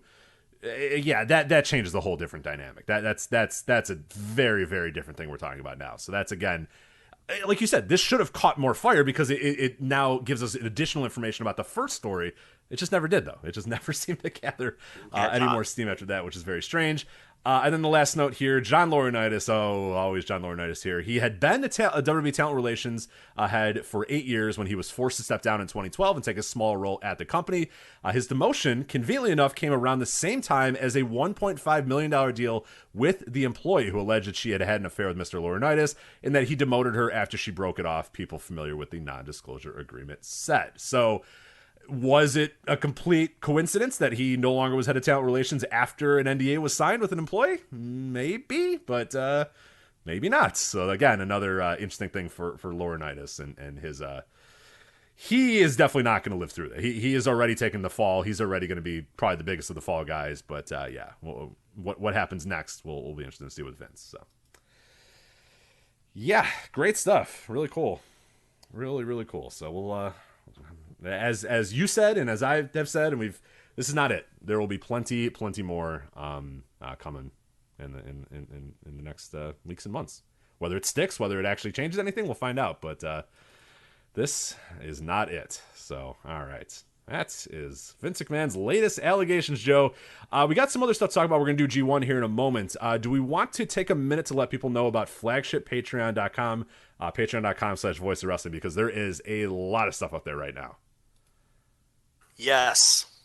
All right, let's do that. So we have, I am rolling out the Beach Bash series, a VOW retro series covering Bash of the Beaches and Beach Blast shows. Those first 2 episodes should be up very, very soon.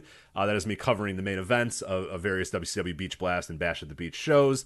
Also going into the details about the year, some of the stuff around that year. We're going to get really newsy here in 1994, obviously, with Hulk Hogan coming in. 1996, obviously the formation of the NWO, and then Bash at the Beach 2000, of course. The shoot that turned into a work that then turned into a shoot that then turned into a lawsuit. So we have plenty of stuff to talk about for Bash at the Beach 2000. Also on the VOW retro side, I released the first episode of 173 and 1. It's my new series about Goldberg's streak. So a lot of WCW going on right now. We started off with the streak beginning all the way up through July 6th, where Goldberg defeats Hulk Hogan to win the World Heavyweight title, keep his undefeated streak alive, and then we're going to focus on what happens afterwards. And that's going to go on for a couple of months. We're going to conclude that series in December. So it's going to be a mini-series. There's big-time production on it. I got a lot of music, a lot of clips, a lot of audio clips, a very well-researched, very detailed research thing. So this is something that takes a little bit of time. So it's not going to be something where this series is going to be done in a month or whatever. This is going to take next 4 or 5 months to get this done, really tell the story of what they did to Goldberg, what they did to his streak, how WWE fucked it up, and what eventually did happen at the end. So I've heard a lot of really good reviews about that, so I'm excited to keep on going with that series as well. But that is 173 and 1. Episode 1 just got posted on the 12th. So you got that, you got Beach Bash, and then you got plenty of other stuff on the $5 and $10 tiers as well, Joe. I think you have done plenty of writing this week as well. You've been a big writer as of late. Yeah, 2 new written TV reviews are out. I put one out on Monday, and I put another out very early in the wee hours this morning. So there's 2 fresh written TV reviews, the random TV reviews, where you never know what shows you're going to get. And those are both out this week. All the writing, of course, is on the $10 tier. You could expect anywhere from, I'd say, about 3 to 5 of those per month. It's not necessarily a once-a-week thing. Some weeks like this week I might put out a couple. Other weeks I might put out 1. Other weeks I might not do 1 at all. But you'll get 3 to 5 of them per month. It's just whatever, I watch wrestling TV shows, and whichever ones inspire me to write up a review, I put it down and I'll publish it. But the Dynamite reviews are always going to stay on the Thursday TV reviews in audio form. So these will never involve Dynamite. That's always going to be an audio review on the Thursday TV reviews. But all of the other television shows, WWE, AEW, MLW, NWA, even deeper than that, anything that airs, Impact, you never know what's going to pop up. And there's 2 new ones up this week. I did review the infamous NXT 2.0 show this week with the Cora Jade turn on Roxanne Perez. Hardly knew ye, unfortunately. Yeah, so that was newsworthy, so I did watch and review that. It also had the awful Lash Legend versus Indy Hartwell match that everybody's talking about. I have heard that is now. I've heard a lot of people say that it's one of the worst matches they've ever seen. Would you put it on that level? Is it worth? Because if it's so bad, if it's that bad, I do have to watch it. Is it bad enough that I have to watch it? No, it's just the finish was really bad and funny. I really didn't think the match was. Look, it wasn't good. Don't get me wrong, but I've seen much worse matches this year, to be honest. It's just that the finish, went for like a springboard dive kind of thing, and she ate it, and that was clearly supposed to be the finish. So then they kind of just did like a weird reverse roll up off. It's hard to. The finish was atrocious and embarrassing, and totally minor league. And the match itself, because Lash Legend is awful. Like, Lash Legend is and doesn't belong on TV, and everybody knows that. But no, I mean, someone asked me today, because actually in my review I didn't even write about that match. I spent my whole review breaking down the Cora Jade Roxanne Perez turn, and and the absurdity of how rushed it was and all of that, and why I think that's bad. I didn't write about anything else on the show. So somebody asked about the Indy Hartwell Lash Legend match and whether I thought it was the worst match I've seen this year, and it isn't even close to the worst match I've seen this year. The Billy Starks Shazza McKenzie match from WrestleMania weekend is not only the worst match I've seen this year, it's maybe the worst match I've seen in a decade. It was one of the worst matches I've seen in my life. The Lash Legend match last night doesn't even touch. Okay, so it's not on that level, because I'm only watching if it's on that level. Yeah, I only want. I'm not wasting 10 minutes of my life watching just a bad match. I need embarrassing to the wrestling business bad, like the Shazza. Yeah, like that one was. But yeah, the Shazza Billy Starks match was comically awful beyond description. Like, it's one of the worst things I've ever seen. Where people are running it back and saying, you saw them on WrestleMania weekend, now this match is going to happen again. It's like, no, nobody wants that. They had a rematch in a 3-way with Dark Sheik, and I reviewed that one too, because I had to see if it could match the awfulness of the match from WrestleMania weekend. Shazza McKenzie, okay, you've seen plenty of Lash Legend, and you know how bad she is. I think Shazza McKenzie's worse. Because I will say this about Lash Legend. Lash Legend has no idea what she's doing about wrestling, but she's at least a modicum of an athlete. That she can kind of make up for stuff by just knowing how to be an athlete and knowing how to kind of walk and kind of run and kind of do stuff. Shazza... This is no surprise to anyone who reads my reviews, but and I'm not saying this to be mean. I think Shazza McKenzie is the worst pro wrestler on the planet who works in places where you don't expect to see horrible pro wrestlers, if that makes sense. Yeah. Like, for someone who gets real bookings, I don't think there's anyone on the planet worse than Shazza McKenzie. I think she's one of the 5 worst pro wrestlers I've ever seen. And I'm not saying that to be mean or edgy. She's just awful. She's irredeemably awful. I mean, she should consider being a ref, maybe a manager. I don't know. She just is. It isn't for her. I mean, she just needs to find something else to do. And Lash Legend, I could see maybe improving. Shaz is like 33 and has been doing this for like 10 years. Yeah. At least Lash, you can say, hey, she's on live TV. She's had like 7 matches to her name. Like, it's more that she shouldn't be put in this position. You know what I mean? Like, it's not fair that a person that's just still learning how to wrestle is being put on live national television to have wrestling matches or whatever. But yeah, it's a different animal with like someone that's in their 30s that is still regularly taking bookings and is traveling across the world for bookings. It's like, yeah, you should at some point get a little bit better. But I mean, so just to answer that question that I got asked, no, it's not Lash Legend versus Indy Hartwell. I think if it didn't have such a horrendous finish, I honestly don't even think people would be talking about it today. I don't think it's good. It was not good. It was a bad match, but I don't even think it would be a discussion point if not for the comically awful finish. So anyway, but I've got 2 new TV reviews up. I also reviewed the AEW Dark Shota Minu match and the Thunder Rosa match from Tokyo Joshi Pro. So, I reviewed that as well. So, a lot of written content. You expect more. I really got the writing bug lately. I'm enjoying doing the writing. And that's all on the $10 tier. With, of course, all the stuff you get every week, like the Thursday TV reviews and the live flagship on the $10 tier and everything else. So,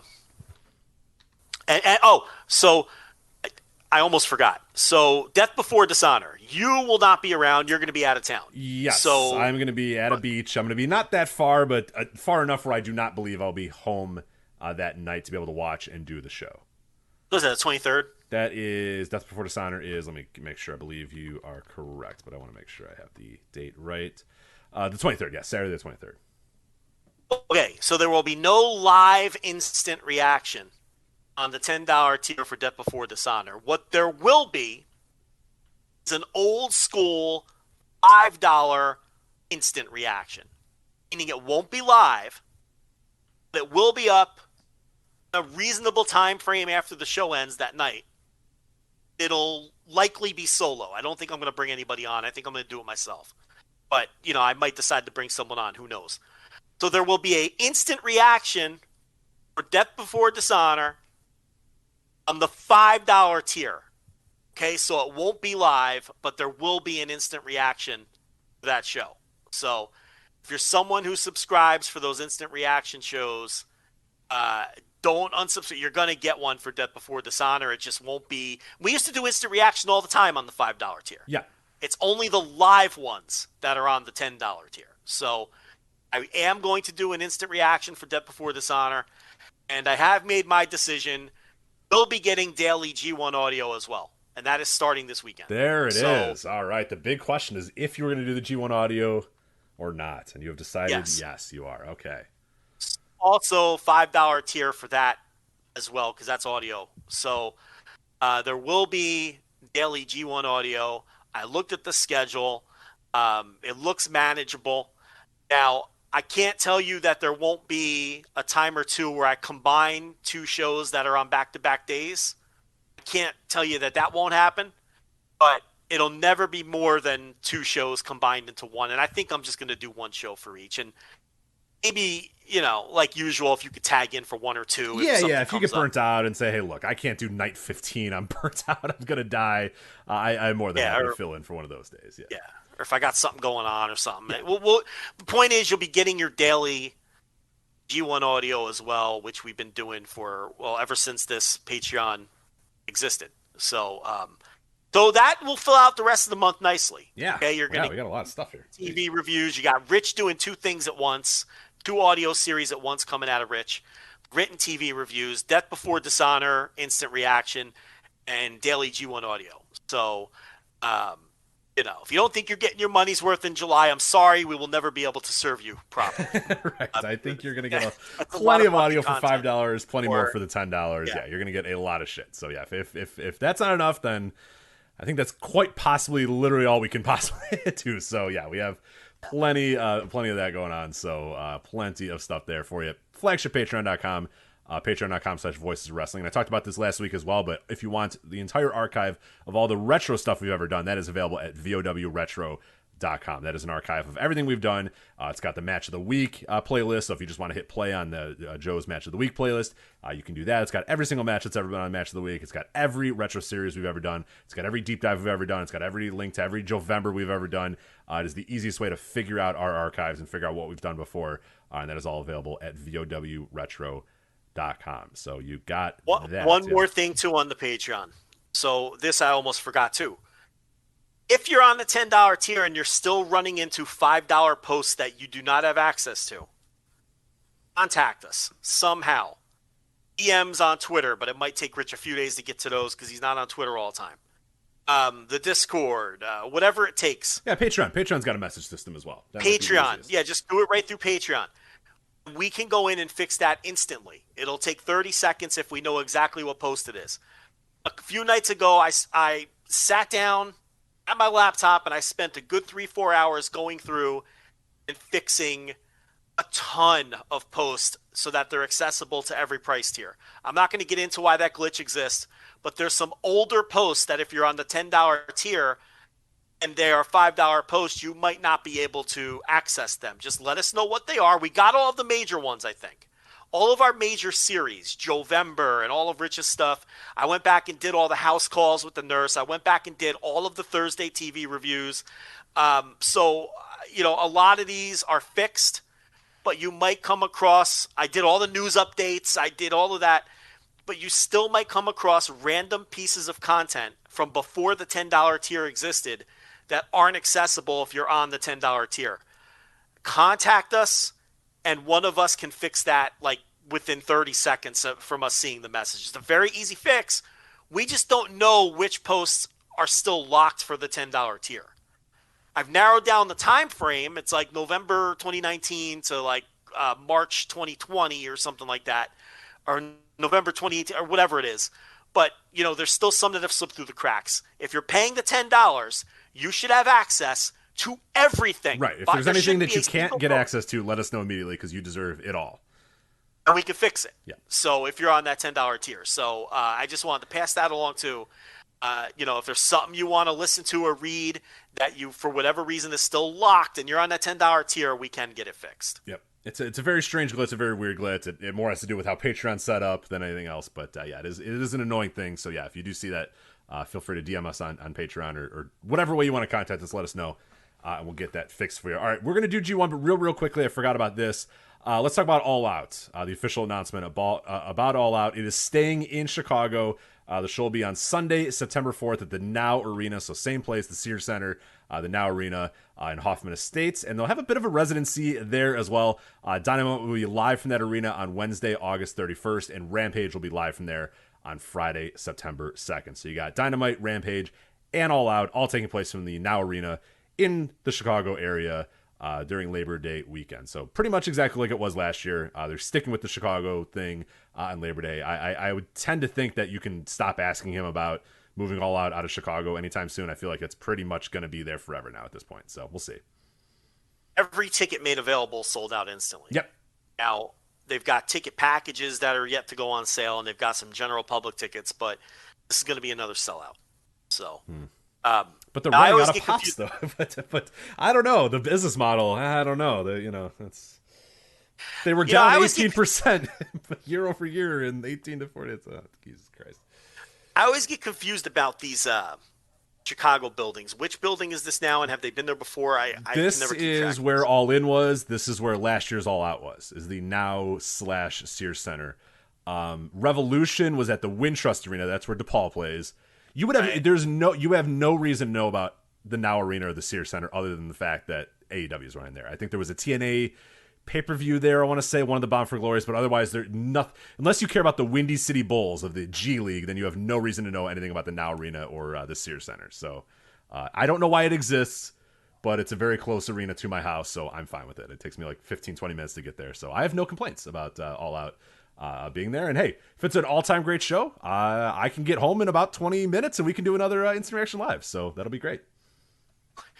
Hey, I was thinking about this fear that they can potentially burn out Chicago. I mean, we've talked about it. Other people have talked about it. I was really thinking about this, and for decades upon decades, both of Vince McMahon's ran Madison Square Garden once a month, right? Yes. WWE ran the Philadelphia Spectrum once a month. They ran the Cap Center in Philly once. They ran all of these major Northeastern arenas once a month. Most notably, Madison Square Garden, and during the Bruno era and the Backlund era, they had those long string of sellouts and near sellouts, and obviously the Hogan era, the first part of the Hogan era, the first major run of Hogan from 84 to 89 or 90 or whatever it was, however you want to define the big Hogan run. The territory days, Memphis would run the Mid-South Coliseum once a week and often fill it up. I mean, they wouldn't fill it every week, but they would never put 800 people in it. They'd either fill it or put thousands of people in it, and that was weekly. And you could go right down the line with other territories as well and talk about that. So do we make too much of them potentially running out Chicago? Of course we do. Of course we do. Yeah, they're not even running it monthly. No, I mean we get a lot of shows here, obviously, but it's like, it's clearly a hub for this company. It's a big part of why this company exists, because All In was that, and it's an easy city to travel to, so you get a lot of out of town people. But even then, even if it's just Chicago people, it's like, I don't know, every 2 to 3 months there's an AEW show here. It's not that much of an investment, and sometimes people don't go, sometimes they do, but every single time they I mean individually, but every single time they sell pretty much every ticket they need to sell, and whether that's people traveling in, whether that's just people locally, it doesn't matter. I mean, I don't think they're in any way, shape, or form anywhere close to burning it out. And also, every time they're here, it's like a very, very good show.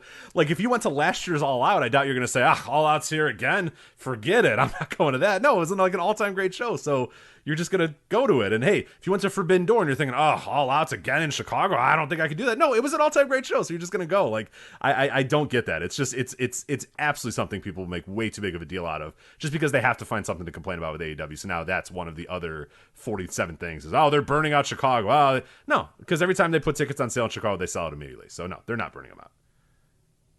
Yeah, I think there might be too much made of that when you look at wrestling historically. And look, I know it's a different world and all that. It's not 1975, 1985, or even 1995 anymore. But really, because I think the difference is the amount of wrestling you could get on television compared to those times. But even with that said, you look at Memphis, they had their weekly TV show every week. Right. Now look, they didn't have 6 hours of TV like WWE do, and then another 3 hours of AEW TV, and then another 2 hours of Impact. So I get it. The counter argument would be there's so much wrestling on TV, and there's so many options for wrestling. It's really not apples to apples when you had one territory in town and far less other forms of entertainment, and wrestling was just what people did. And I understand that counter. I really do. But my counter to that counter would be that AEW isn't running Chicago every single month. They're running it a lot, but they're not running it every single month or every single week.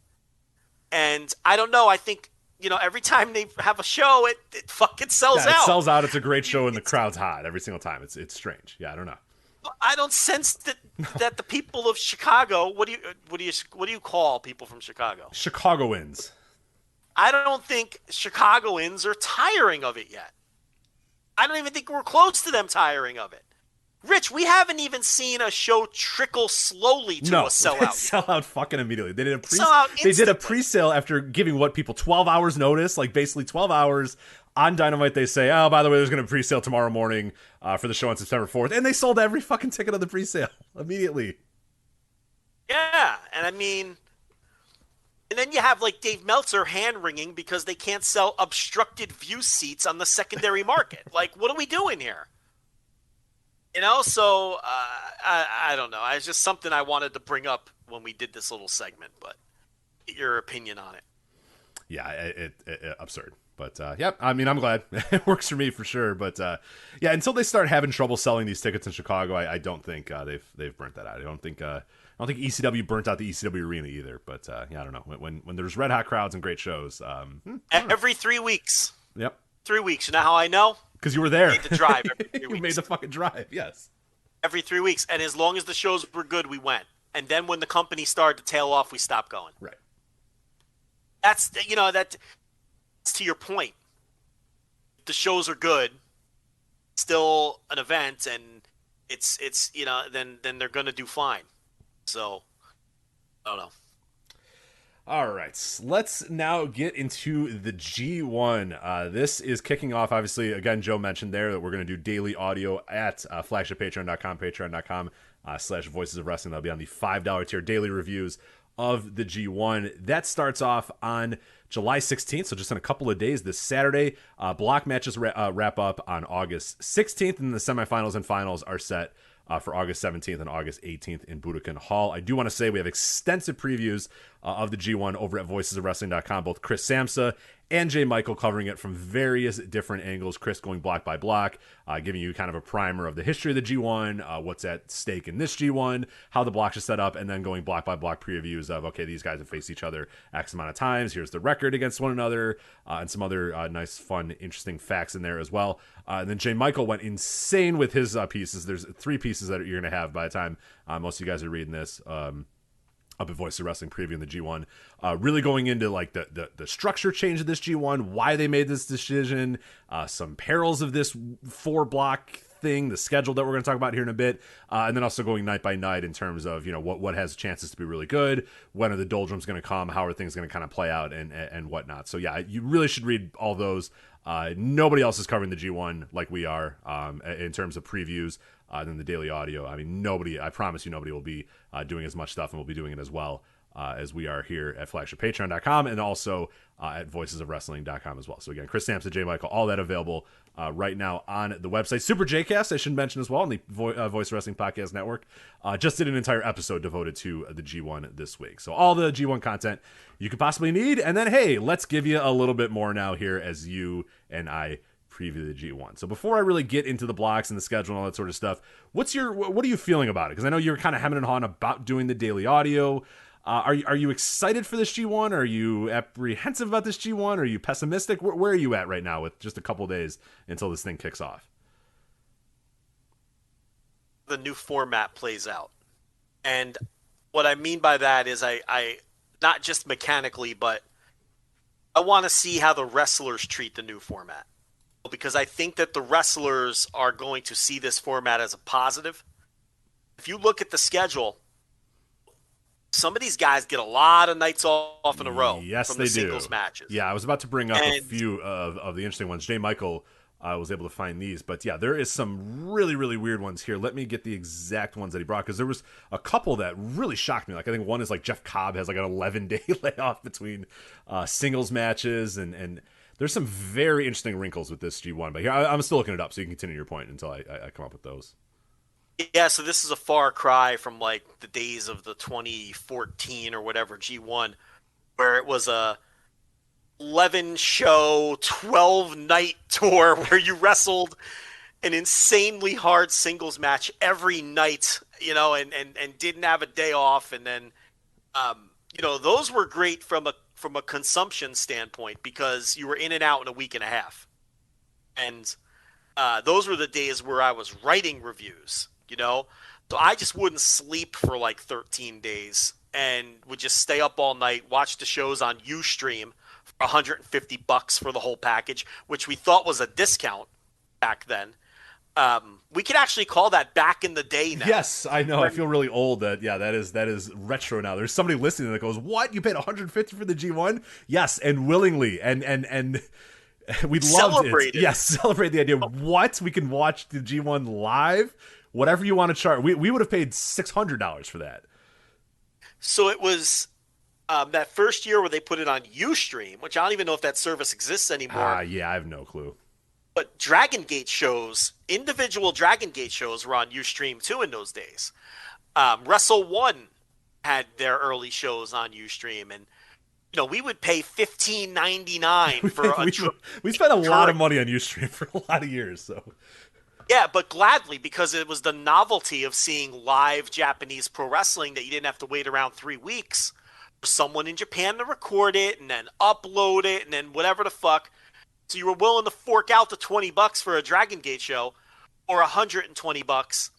That's what it was. It was $120 for all, 12 nights of the G1 or whatever that first year. And we were all like, whoa, that's like $10 a show. We all paid that $120. Yes.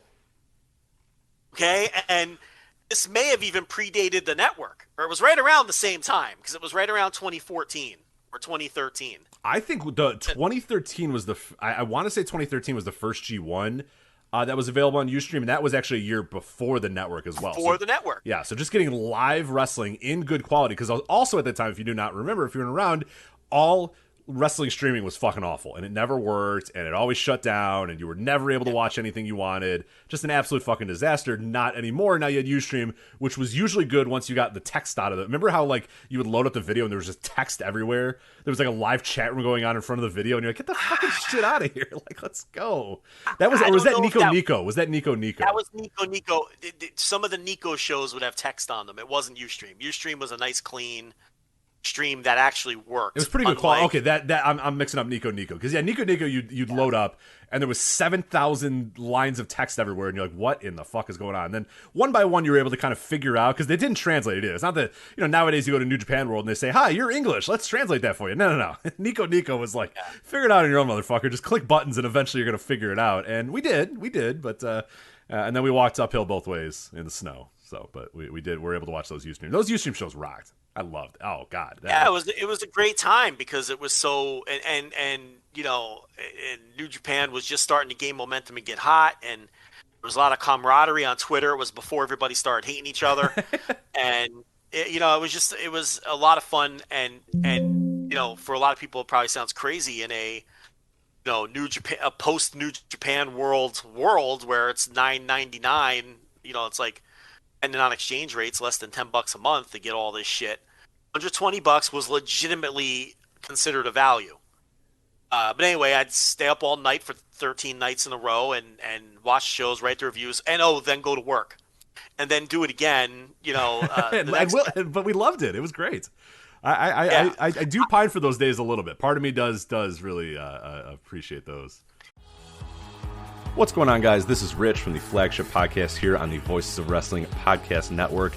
I want to let you know about Drizzly. If you look for it, every day has a cause for celebration. Celebrate a friend for their promotion, baby, wedding, life thing, whatever the hell. Or you can celebrate yourself for keeping the couch warm. It's no easy feat, especially if it's a big couch. Or maybe you just want to celebrate living in 2022, where you can get beer, wine, and spirits delivered from Drizzly in under 60 minutes without leaving said couch. So download the Drizzly app or go to drizzly.com, that's DRIZLY.com, and get your favorite drinks delivered today. Once again, that's the Drizzly app, or go to drizzly.com, DRIZLY.com, and get all beer, wine, and spirits delivered from Drizzly in under 60 minutes without even leaving the couch. Drizzly app or drizzly.com.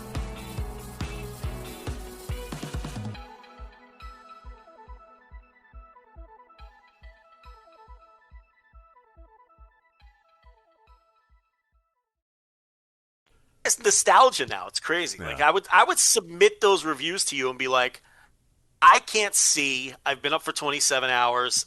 Please just edit this, because I can't. You know what I mean? And then you would see it like the tail end of your review would really start trailing off. Like you could clearly tell like you had fallen asleep and like hit the space button a few too many times and stuff. So it was pretty grimy days in those days. But hey, you know what? That's why we're here right now, because of the hard work we put in those days. So. Yeah, but so anyway, getting back to my original point, I'm curious how the wrestlers to treat this new format. It might be more apt to go super hard in every match, knowing they have all that downtime in between their bouts, and that they only are going to wrestle 6 matches total, because these are only 7-man blocks. You've just got the 6 matches and they're spread out. Now, some of the lower tier wrestlers, like your Chase Owens and stuff, they wrestle a lot of back-to-backs. But they really took care of the top guys in terms of the scheduling. So that's what I'm curious about, and I'm curious to see if what the effort levels are going to look like with the new format. So I think that's what I'm looking forward to. I think it's an interesting new twist. You got the semifinals now as opposed to just the finals, which is going to be fun. Which really opens up the blocks because anyone can win a block now. Because then you could just beat that guy in the semifinal, right? So Right.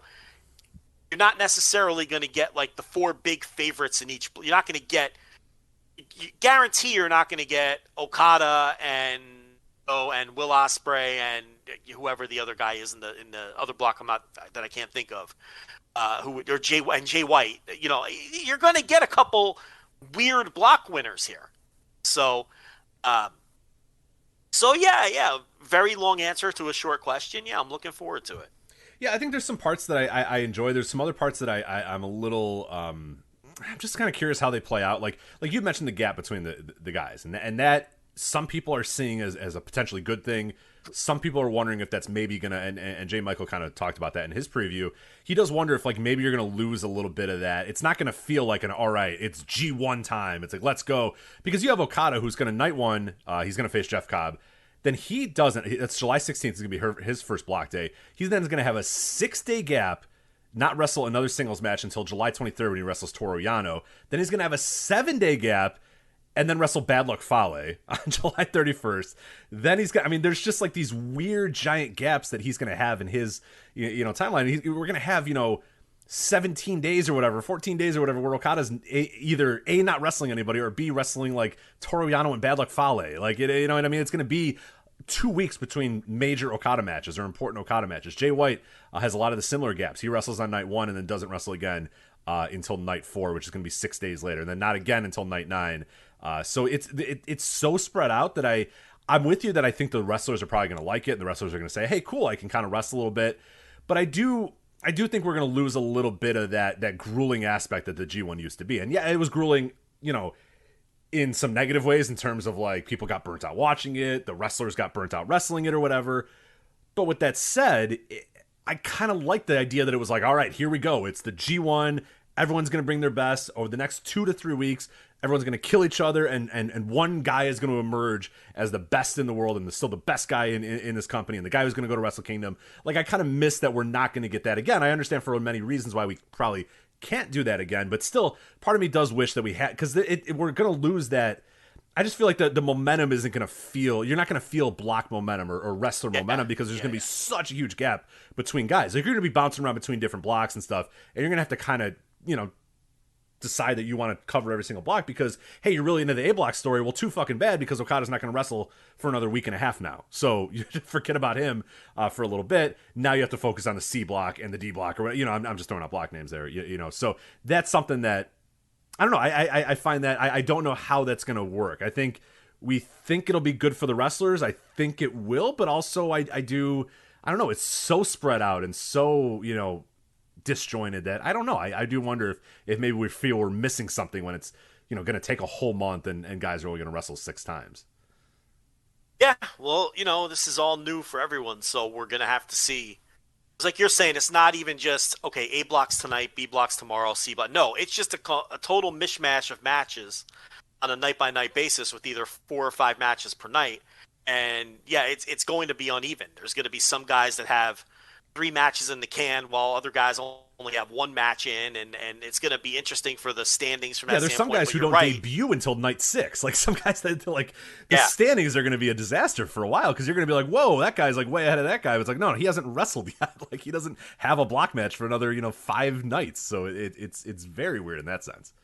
It's going to make for great Dave Meltzer audio breaking down the yeah, or also we're not too great either. We always make fun of Dave. Our audio is pretty horrible in that same regard. So. Cue the Benny Hill music as we try to tell you, as we try to figure out how many matches that rock hard Juice Robinson has left versus how many points he needs to win. By the way, he has to win the whole thing, by the way. I am all in. I apologize so much for saying this guy should have hung it up. I apologize. I was wrong. I think rock hard Juice Robinson needs to win the whole G1.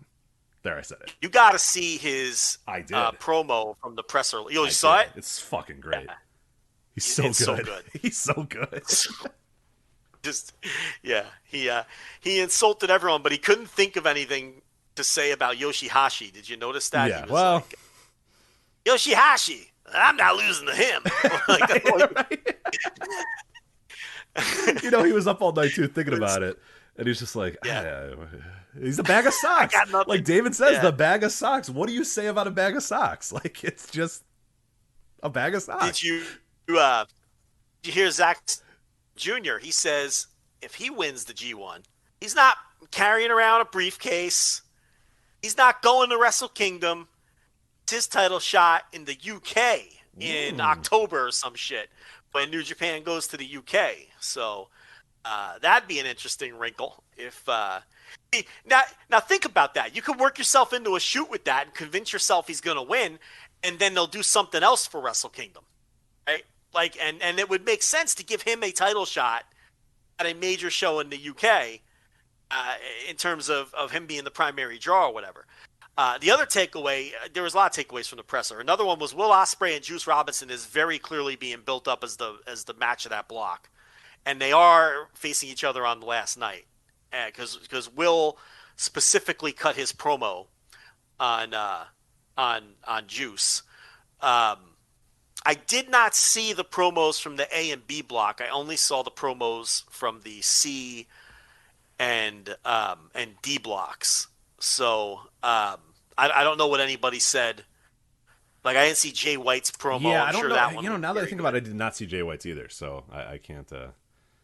Yeah, I turned it on just as those guys were all leaving, and then they brought in the C block and the D block.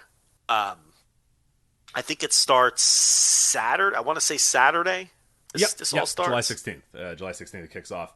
First night is going to be Okada versus Jeff Cobb, Sonata versus Jay White, Tanahashi versus Aaron Henare, and Will Ospreay versus El Phantasmo. That kicks you off on the 16th, I guess. Okay, they typically like to do a big upset. Yes, I would say LP probably over Ospreay, right? Or Henare over Tanahashi. Yeah. All right, both possibly. Those are possibilities. The other thing you have to remember, though, too, is with only 6 matches, there's not a lot of catching up to do for these guys. Yeah, you can't really lose a bunch of matches and then advance out of the block. You almost have to go 5-1 or 6-0, or go 4-2 and win a tie break. So you can't really fuck around too much with the upsets. So, but they generally like to get everyone's attention on night one with a big upset. I think I'm going to go with Henare. Yeah, that seems like because I don't think Cobb and Okada would be seen as like a shocking upset. I think Okada loves the I lose night one, I have to work my way back up story, so he'll probably do that again. But I don't think Cobb beating Okada would be like a shock of the shock. I think Henare beating Tanahashi would be that. So I'm with you. I think that's a pretty good one too. I do think Phantasmo and Ospreay isn't out of the realm of possibility either. But yeah, and Cobb just went undefeated in his block. That's what I was gonna say. That's not. I don't classify that as an upset anymore. I think that's something that would probably just happen. Like, and it very well might just happen. But yeah, I'm not gonna go, whoa, holy crap, wow. Yeah. So I don't know. I'm gonna go with Henare there. I mean, I think Ospreay is going to try to give El Phantasmo the match of his life, though. That's the match I'd have circled. Or a potential match of the night, because that's just what Will does. He tries to give these guys, and he knows that that's an important match. Phantasmo too, his debut in the G1. He's working with the heavyweights, so that one has a chance to be great, and that also has a chance for an upset, no doubt about it. So yeah, that's a really good night one. That's really good on paper. There's going to be some nights that are kind of ugly. There's some real ugly nights coming up. Let me real quick. I should go over the blocks, and then we'll go over some of the other stuff this weekend. Some of the shows coming up this weekend. A block is Lance Archer, Bad Luck Fale, Toru Yano, Jeff Cobb, Jonah, Tom Lawler, and Okada. So there's some real lean weeks in the A block, but some decent stuff in there too. B block is Jay White, Tama Tonga, Tomohiro Ishii, Taichi, Great Okan, Chase Owens, and Sonata. The C block is Naito, Sabre, Kenta, Evil, Goto, Henare, and Tanahashi.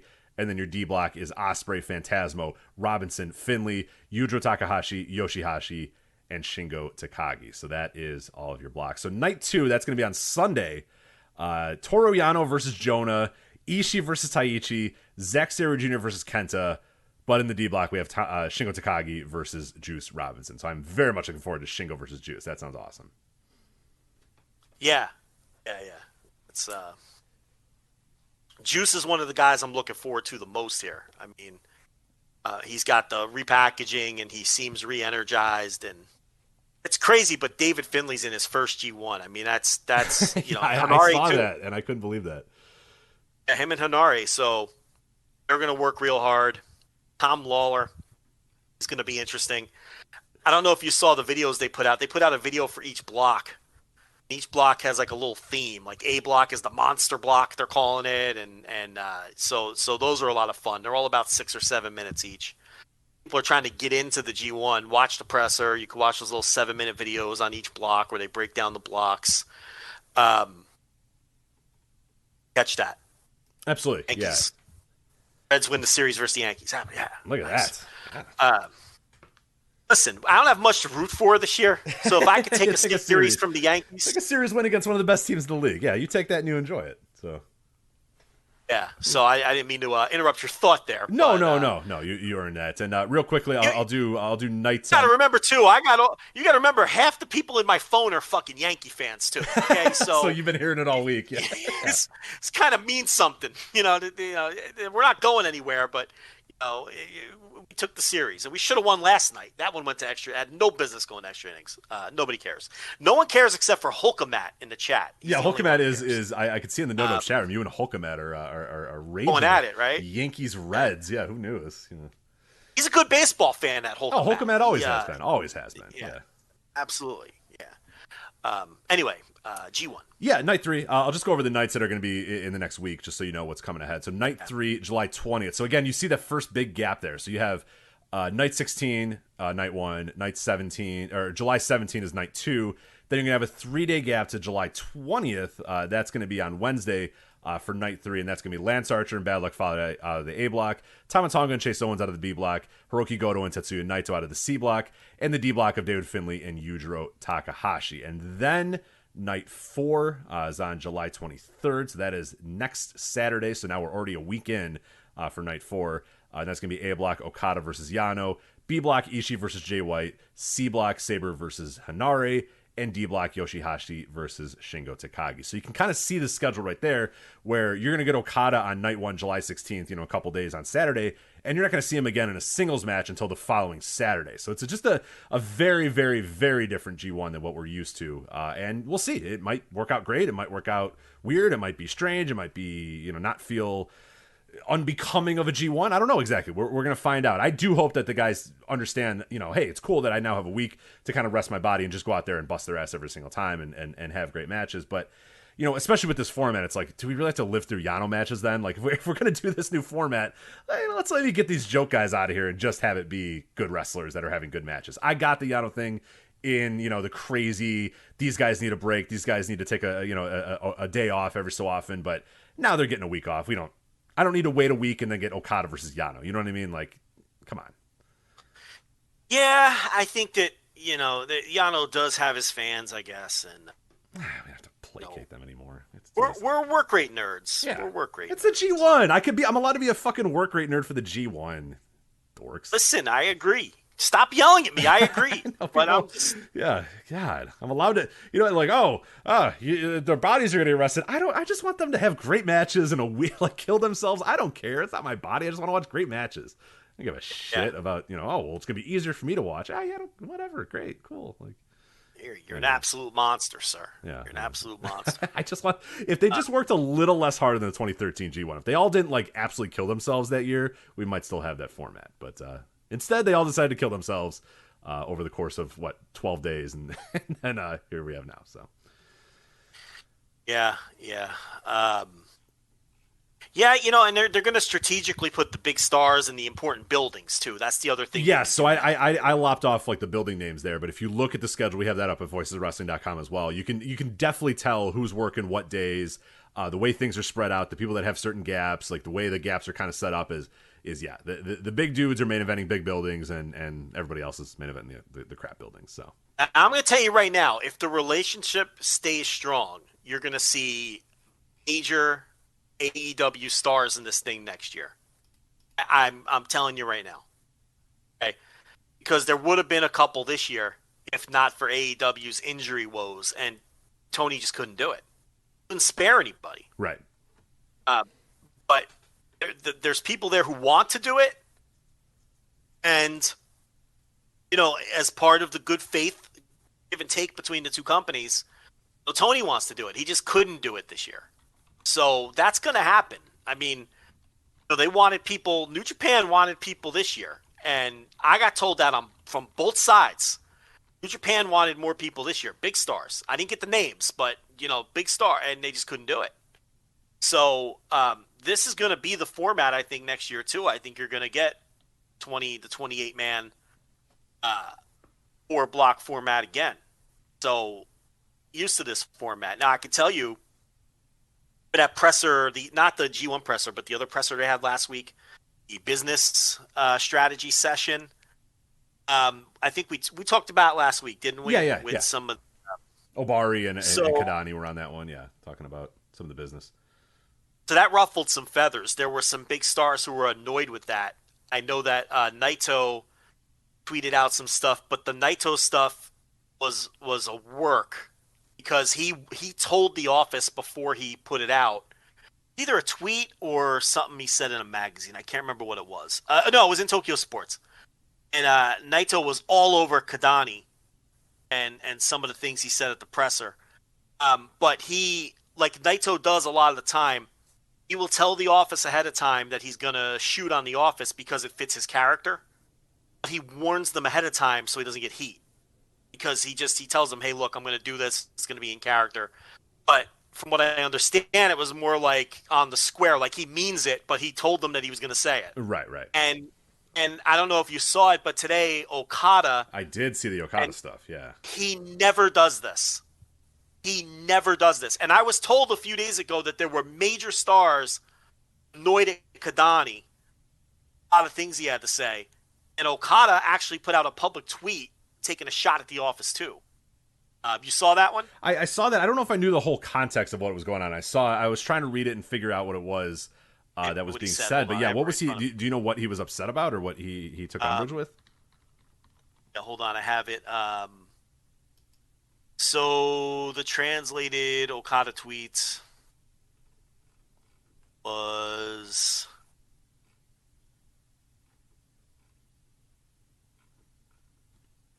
Yeah, I apologize. I saw the tweets came out, but I didn't.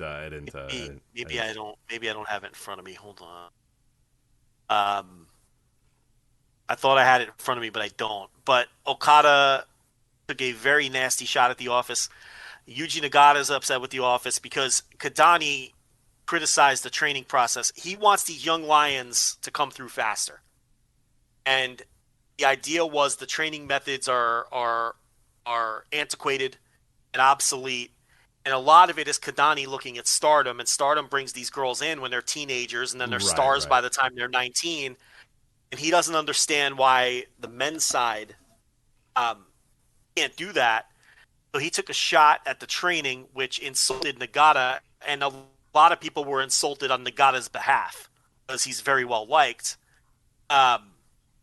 So there are people who are very annoyed with a lot of the things that were said. Kadani also made comments that the wrestlers, he said that the wrestlers work too slow and some of the in-ring is old-fashioned. He really went hard and said he wants to see changes. Yeah, so I found a little bit of the translated quote. It was in Tokyo Sports, and okay. He says, a foolish CEO said the fans boo New Japan matches all the time. At least I don't remember having such battles. I promise to give you all inspiration, courage, and hope at this year's G1 Climax. So yeah, a foolish CEO said the fans boo New Japan matches. Okada never does that. No, he is company man through and through. That's his character, is that he's company man through and through. That's the Naito character is, I'm not a company guy. They don't want me because they want that guy. They want this dude to be the dude. So yeah, that for him to say that, that's even in Tokyo Sports where a lot of stuff has worked. And again, I was told before Naito and Okada made these comments that major stars were annoyed with a lot of things Kadani had to say. They were also mad that Great Khan and Hiromu were the two guys at that presser with Tanahashi. Tanahashi was there pushing First of all, he's Tanahashi. That's reason number one he was there. He's Hiroshi fucking Tanahashi. Number two is he's putting out a supplement, a training supplement or a protein powder or something, so he plugged that. And then they brought out Okan and Hiromu, and a lot of the bigger stars, the established stars, are annoyed with that too. And from Kadani's point of view, he's like, well, and this is what we keep telling people: if you don't think Okan is going to be a top guy. You're out of your mind. Get like with the picture. Get with the program. Come on, we're telling you. You don't have to like him. You don't have to like him. You don't have to like it. But he's going to be a top guy, and this is more proof of that. Because Kadani is trying to move things forward with the younger stars, and he wants to see the training change and speed up. And there's been a lot of resistance to that, and a lot of the wrestlers have been insulted about a lot of the comments that were made. A little presser. So. Not good. I was also told Ibushi. I don't know if you saw the Ibushi tweets where he says he's starting his own promotion again with the triangle ring. He has been tweeting guys on the roster to try to recruit him, and they've all just been like, "Sell." So at least the ones I'm privy to have yeah. Just they don't even reply. No, Coda, we don't want to wrestle in your triangle ring in your warehouse. But thanks anyway. He's not just working on Twitter. He really wants to start something up, like with the triangle ring, and like he's serious. You know, he talked about that years ago, but that's back in play though. But yeah, so a little drama too in New Japan right now. Yeah, I do like. I did the Google Translate on the Tokyo Sports one. It's much more a little more graphic on the Tokyo Sports Translate. The other one I did was I think a translated tweet or whatever. In the Google Translate, he says, quote, somewhere the fucking owner said, I'm just booing. But I don't think that's the case in my fights. You can be impressed, courageous, and hopeful. I would like to show you such a battle at this G1 Climax. I like somewhere the fucking owner said. I like that more so than the foolish owner. I like somewhere the fucking owner. That fucking guy over there. What an asshole. He doesn't know shit. Step into this ring. I like this. Okada's he's a little pissy now. He's a married man. He's in his 30s. He's like, fuck off, bro. You get in here. Affable Okada. Yeah, but you get in here and you do this shit. To be fair to Kadani, he's hardly the only one who thinks the Young Lion system is a little antiquated. I mean, we have to be fair about it. No. He's hardly the first person to say that these excursions need to speed up. So I think what he's seeing is, Stardom turns these people into stars before they're 20, and New Japan, they have these guys, working ringside and putting up the ring and washing people's backs and balls in the dojo for, a year and a half, and then they send them off for another 2 years, and you bring them back with the gimmick, and then they slowly work their way up, like, unless it's someone who you're rocket packing, then they have to slowly work their way up the card, and I think he just feels like, he sees an older roster and an aging roster, and he's like, let's shit or get off the pot with these kids, and he really isn't the only one who I've heard that type of criticism from.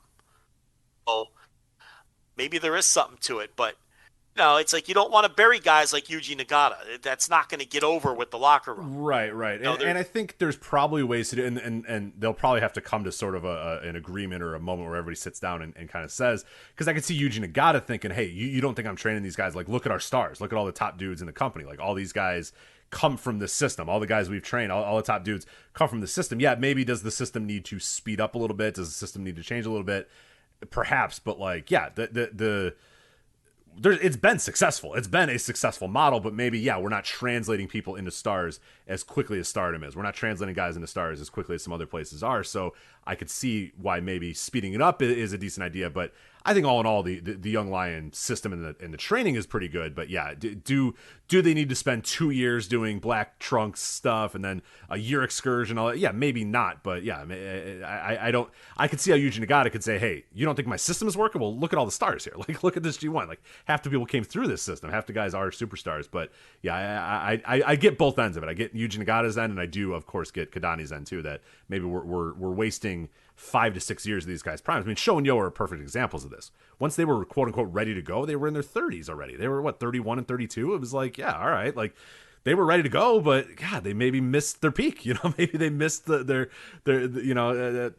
arguable a couple years that they could have really been great. That instead we had to wait, and now they're a lot older than you think they are. So I could see both ends of it for sure. Yeah. I'm just I'm going through my notes. The wrestlers were let down by the lack of crowd cheering until September too. So nobody was happy about that. And, there's some other little tidbits too that got some more. Well, I'll save that for later. But yeah, anyway, anything else on this G1 or? I don't. I think now might be a good time for us to let people know if they do want to call in. You can jump on in because we're going to talk about All Japan and Noah here. So I guess if you have a topic on the world of Japanese wrestling, now would be a good time to do that. So again, if you're listening live, go onto our Discord. Go to Flagship Superfans Q&A hold room and wait there, and we'll put you in the main room when we're ready to get you. We'll say, hey, it's blank. We'll give you a few moments, and then you'll talk, and then we'll have a call. We'll discuss anything. So if you have anything in the world of Japanese wrestling, that is what we're going to cover for the rest of this show. So don't call us and ask if we're looking forward to MLW this weekend, because we're not. I don't know anything about it, but no, that'll be a good time to talk about either All Japan, New Japan, G1, or Noah.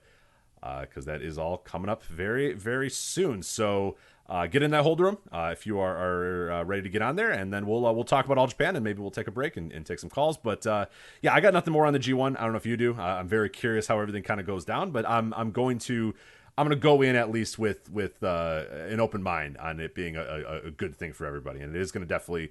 I'm not going to feel the pressure that I'm missing out on stuff, because it feels like you're going to be able to catch up pretty quickly as well. So hopefully the wrestlers treat it like, hey, we're getting a little bit of a break so we can work our asses off a little bit more.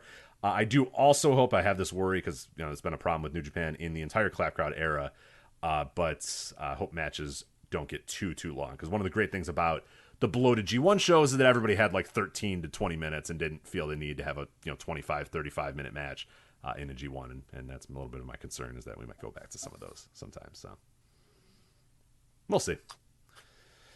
Let's do this All Japan Triple Crown title change. Let's talk about All Japan Pro Wrestling, Joe. Summer Power Series 2022. Jake Lee versus Suwama for the Triple Crown. I don't even know. Did we even preview the show? We just kind of maybe briefly mentioned it real quick. We kind of thought this is going to just be a bump in the road for one Jake Lee, as he's finally gotten the Triple Crown. He's finally gotten the stamp of approval. He's ready to go. The momentum is building in Korakuen Hall. All Japan Pro Wrestling is doing some decent attendances for a while. And Jake Lee's new character, hey, maybe it's going to work. No, he lost in his first defense to Suwama. Suwama's 8th Triple Crown championship. That's 3 more than Misawa, Kawada, and Miyahara. 5 more than Kenta Kobashi as well. Suwama's 8th Triple Crown. He defeats Jake Lee. Did you watch the match, Joe? I watched it right before we went on the air here, but you saw it? Yeah, I did. Okay. Yeah, not that good, right? What did you think?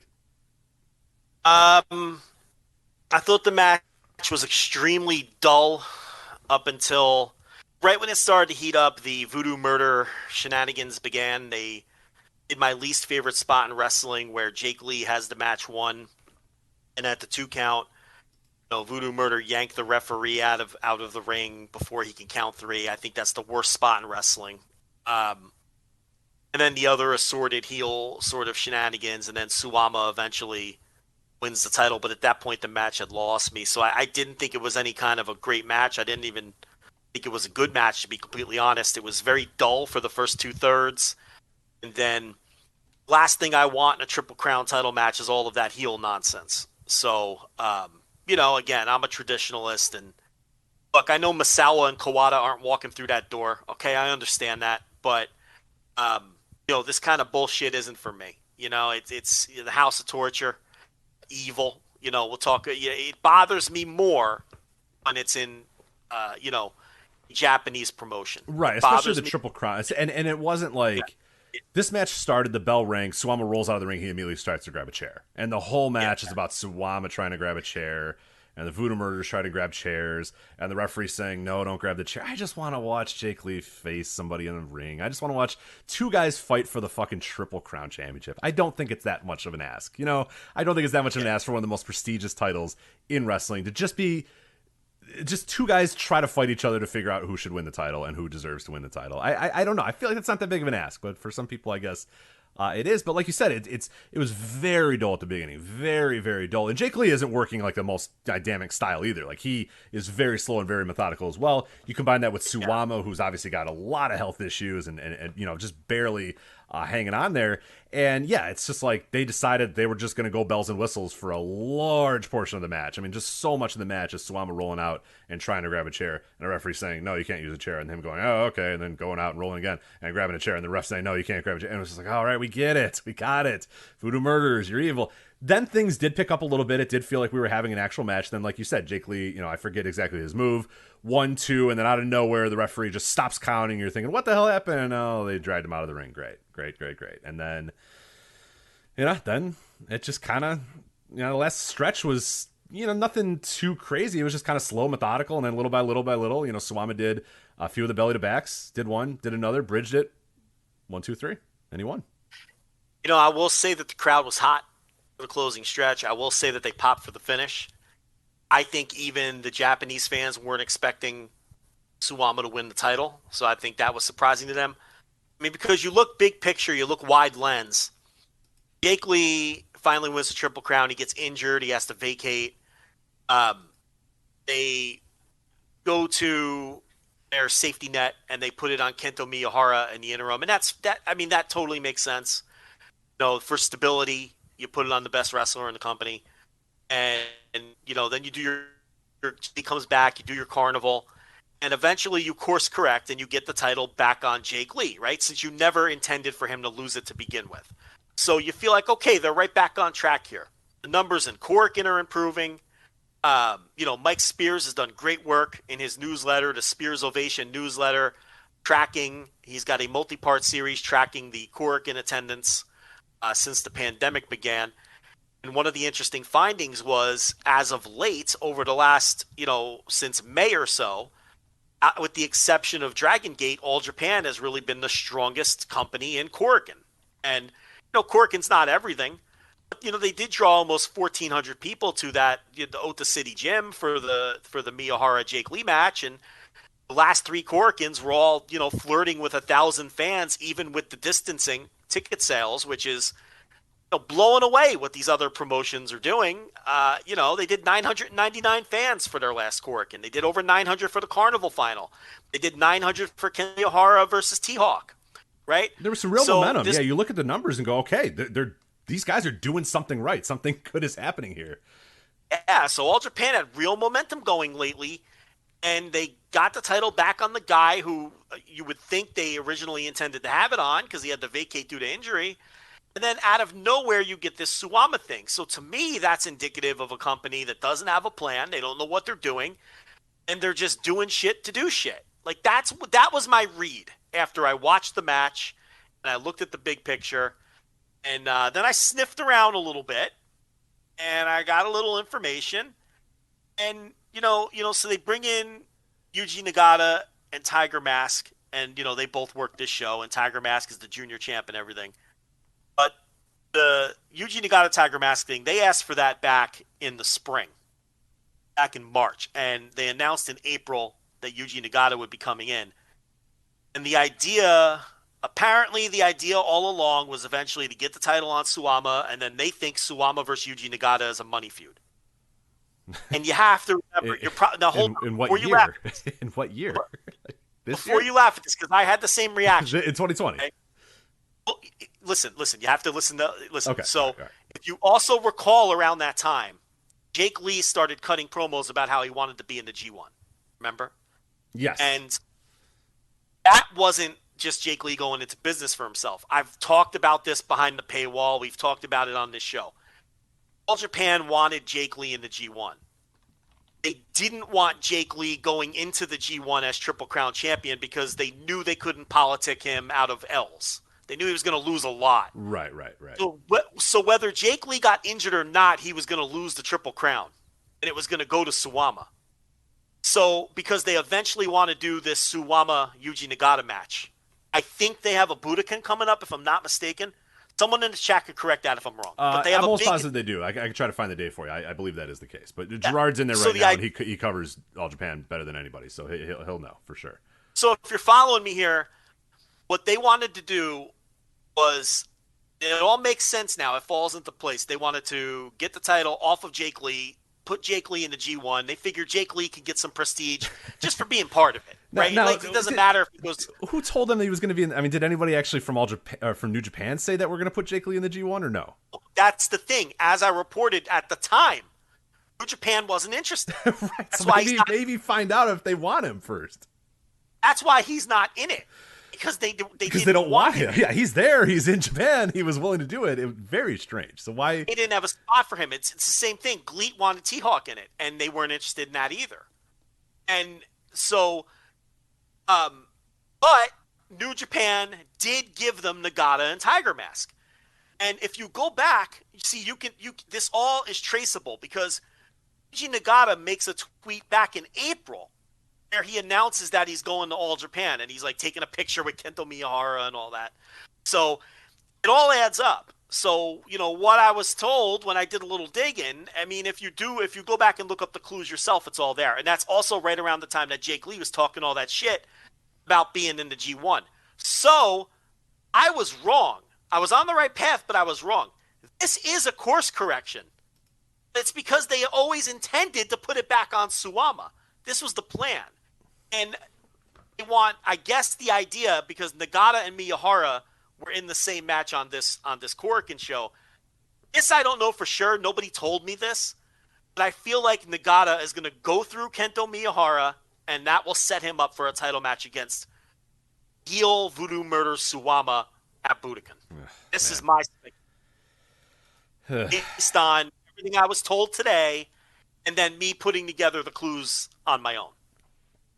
So, Rich Critch, your take on all of that. Yeah, wow. All right. I mean, in the year of 2022, I don't know if Suwama and Yuji Nagata is a big-time money feud, and I think this is one of the issues. We talk about this in America a lot as well, is that we've reached the point now where the nostalgia acts that we're trying to kind of do retreads of are not people that were really giant stars even in the time that they were. Like, we do that with Edge all the time, where WWE pretends that Edge was this gigantic, huge star, but he never really was. He never actually drew that kind of money. He never drew those kind of ratings. He wasn't that kind of star. And, we said that's, one of the byproducts of not creating new stars is that eventually the nostalgia acts that you go back to are not people that were tremendously successful in the first place. And that's not always a great thing. And I'm not trying to, Yuji Nagata and Suwama have certain aspects of their careers that were very successful. But in 2022, am I really like, is that the nostalgia act I want to go for? Is that the big time money feud? Is Suwama and Yuji Nagata? Like, Yuji Nagata didn't exactly light New Japan on fire in the early 2000s. Early 2000s, 22 years ago. 20 years ago is when he got his first big push. And Suwama, I mean, Suwama's good. Suwama's had good runs, but I mean, fuck, the company's in shambles. It's like, if he was such a big star, it's the Muto thing. If he's this tremendous, groundbreaking, business-moving star, then why is the company in shambles? Listen, I don't disagree. I don't think Suwama's a difference maker. I really don't. I think that what they're seeing are two things. Number one, you have to understand that this all came together in March and April. We talked about how hot All Japan is now. The last three Korakuens, 986, 905, and 999, with distancing. They're beating New Japan in Korakuen. They're, only Dragon Gate is doing better than All Japan is in Korakuen right now. But if you look at what they were doing when they made this deal and they put all these pieces in motion, the March Korakuen did 296 fans. I'm just giving perspective. I'm not defending it. Right. They were struggling mightily when they made the decision. And I think what they were looking at is what Noah was doing with Muto and then bringing in Kojima. But I think with All Japan, I think they worked themselves into a shoot because then they put the title on Kento Miyahara. And then they pushed Jake Lee, and business improved, and they got hot. They maybe worked into something. Yeah, and that's the thing too. It's like Jake Lee was getting momentum. I mean, you could see the business there. And they did a good job building up Jake Lee over the last year. They've done a tremendous job of it. I'm not the biggest Jake Lee fan in the world, and I don't think you really are either, but they've done a good job with it. And clearly it was moving business. Business was on the way up. And yeah. Look, the Carnival final with Jake Lee did 986 fans. Now, it's the Carnival final. Probably would have done that one anyway. You can make an argument.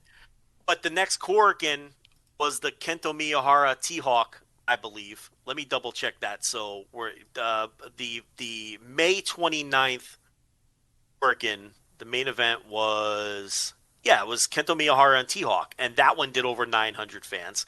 And I wouldn't consider T-Hawk. Look, I love T-Hawk as a wrestler. Do you consider him a draw? I do not. No. And then, the latest, and then the Korakuen prior to this one, which we'll get to in a second, the May Korakuen, the June Korakuen, the June 12th Korakuen with the 6-man match that had they brought in Minoru Suzuki, and it had Kento Miyahara and Jake Lee and Suwama. They did a 6-man main event. That one did basically 1,000 fans, 999. Okay, so they worked themselves into a shoot. They panicked when business cratered in the spring, and they put all these moves in motion, and then business improved before they had a chance to have these moves play out. Because the Korakuen this morning, where Suwama challenged Jake Lee for the title, it went down. They did in the 800s. Right. The Suwama challenge had less interest than the Korakuens built around Miyahara. Okay? Now, I understand they're trying to get away from Miyahara for whatever reason. Okay? Build other people. I don't know. But you know where I stand. He'd be my champion. Whatever reason they want to get away from Miyahara, fine. I guess they feel like, all right, look, we can't rely on this guy forever. But Suwama, but we're gonna give Suwama his 8th run. Yes, I'm gonna play devil's advocate with that in a second. Yeah, and I guess they figure Miyahara only gets them to a certain level, which you can definitely make that argument. Right? Yeah, and I don't disagree with that either. I don't disagree with that. And the Miyahara Jake Lee match did draw 1,400 people when they outside of Korakuen. It did a nice little number. Okay. So the Miyahara Jake Lee stuff was starting to work, but they had these wheels in motion. And I think the thing with Suwama, it's now don't jump down my throat. Let me finish and then you can bury it. Okay. I think their idea with Suwama this time around is it's not the same old Suwama. It's Voodoo Murder Suwama. Mm-hmm. And there's a hint of nostalgia to that. And there's also the idea that they think they can catch fire, this heel thing that New Japan does, and doing this nostalgia show main event. Again, this is my speculation. This part I wasn't told. I think they're building towards heel Suwama, Voodoo Murder, heat, cheat until they get to that match, and then defend the title against Nagata to kind of try to mirror what Noah is doing and sort of what Noah has done, because Noah has blown right by them. I think we'd all admit that. Yeah, of course.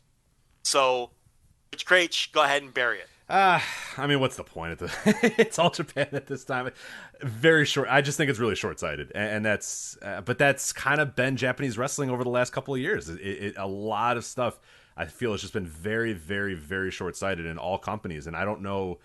They're all kind of chasing a lot of the same things, and it's like I don't know why you're chasing those things. Like there's just been no tangible proof that this is the way forward, that this is the way to kind of move to the next generation. There's no tangible way that says this is the way to get the next generation over. And that's, people will say, oh, it's not all about young wrestlers. Yes, it is. Yes, it is. All great successful pro wrestling has largely been built on the backs of the next generation of wrestlers taking over for the other generation. You can point to it throughout all history, America, Mexico, Japan, all that sort of stuff. Yes, there is a place for nostalgia. Yes, there is a place, for older wrestlers in there. But the true way to move forward in wrestling and get to really start a boom period, to start a success in your company, is largely built on having new young wrestlers that people haven't been exposed to before, that people haven't seen before, that people haven't followed before. That is usually the way forward. And these companies are just largely seem very, very hesitant to do that, and just instead want to go with what they know, go with the old reliable. Don't take a risk. Don't try anything different. Be happy with where you're at in the hierarchy right now. Be happy with where you're at and I don't know. I don't like. It's not going to put All Japan on its death's door. I don't think All Japan's going to go away anytime. But it's just there's no. I don't see the tangible benefit to going back to Suwama. I understand what they're doing. I understand that they're building towards, Yuji Nagata. I don't think Suwama and Yuji Nagata is anything that's going to really light the world on fire. It'll be a fun little match. It'll be okay. They're banking on the voodoo murder thing being a hot program. God, is that? And they're also, and you have to remember too, when Noah put the title on Yuji Nagata, and I want to say it was probably around 2012 when he was loaned out to Noah. They put the title on him, and that was really the last time Noah drew anything for an extended period of time till the recent, resurgence purchase under the more stable ownership. I mean, they had the little pop. When Suzuki Gun first got there, they did okay for like 6 months. But, before that, Nagata came in and he did move the needle. But again, that's a decade ago. So if they're looking at that, I don't know if that's even relevant anymore. Yeah, it's pushing Yuji Nagata today. Yeah, I'm not trying to put down any of those guys because I like a lot of these wrestlers that we're talking about here. It's just I don't know that these guys are like the Muto thing for whatever it's worth, and we've complained about it a lot. We've said a lot of things that the recent history of Muto isn't great. But I get it because it's still Keiji Muto. You know what I mean? Like, it's still Keiji Muto. There was years and years and years where Noah just would never go with the next generation of guys, but they had Kenta Kobashi. You know what I mean? They had Masawa. So I get it when it's like, do we want to go with the next level or can we just go to Masawa again? And a lot of times they just went to Masawa again and again and again and again. They went to Kobashi again and again and again. And eventually that had an expiration point as well. And that ended up causing a lot of issues with New Japan or for Noah moving forward or whatever. And that's just my worry is that like we're chasing, nostalgia with Suwama and Yuji Nagata and those sort of guys. And I just don't know that there's anything. I don't know. It's very frustrating seeing what the momentum that All Japan had and thinking, hey, they're doing something right here. They built this Jake Lee thing up pretty right. And now he's just going to be swept under the rug. And again, if it was just All Japan, and it was just Jake Lee, then maybe I'm not as frustrated, I'm not as annoyed. But we see the same stuff happening in Noah. It's like a lot of these companies in Japan, it's just the same thing over and over and over and over again, and it's just frustrating because it's like, all right, well then, you are what you are then, and like you said, Mike Spears did a great job. Spears Ovation newsletter, we'll link it in the show notes as well, going over Cork and Hall attendances over the last a couple of years and stuff and seeing the ebb and flow and nobody's it's COVID and there's obviously still some issues going on. There's some social distancing arrangements and all that sort of stuff, but still it's like a lot of these companies, it's like, all right, someone's got to move or do something or have, it just feels like we've been on this in this hamster wheel over and over and over and over and over again, and everyone's just too afraid to do anything different or jump off that wheel or do something strange and really do something that could maybe turn this is in their eyes, maybe this is doing something outside the box by pushing the so here, what's interesting though is they're kind of copying the Noah model with this angle, right? But the thing is, since May, they're doubling Noah and Cork and Hall. Right? They don't need to. Yeah, that's now to be fair. Cork and Hall is a nice measuring stick. It's kind of like the old WWF. Madison Square Garden is kind of the measuring stick, right? If we're doing well in the Garden, we're doing well. You can judge our health by the Garden. It's kind of like you can judge your general health with Cork. But we know it's not everything because Noah does do bigger shows that draw 3,000 and 4,000 fans. And All Japan's topping out at 1,400 fans. So we do have to be fair about it. But in Korakuen, right now, since May, All Japan is way hotter than Noah. They're doubling Noah. And they do run, and then the other difference is All Japan does tend to run their bigger stuff in Korakuen versus Noah. Noah saves their bigger stuff for the the sumo halls and the Bunkins that they and everything. So I understand that, but still. It's still funny that they're kind of like copying that model. Meanwhile, they're doubling them up in the number one building in Tokyo where people measure how well they're doing. So, I mean, to circle back, do I love this decision? Of course not. I mean, I'm not a big Suwama guy anyway, and I'm certainly not a Suwama guy if he's going to be doing a voodoo murder routine from 15 years ago and mucking up the cards. A little better that I came into the day not thinking they had any kind of plan and they were just throwing shit against the wall, to at least having some sort of understanding that they have a plan at least. Maybe, but I just don't think it's a good plan.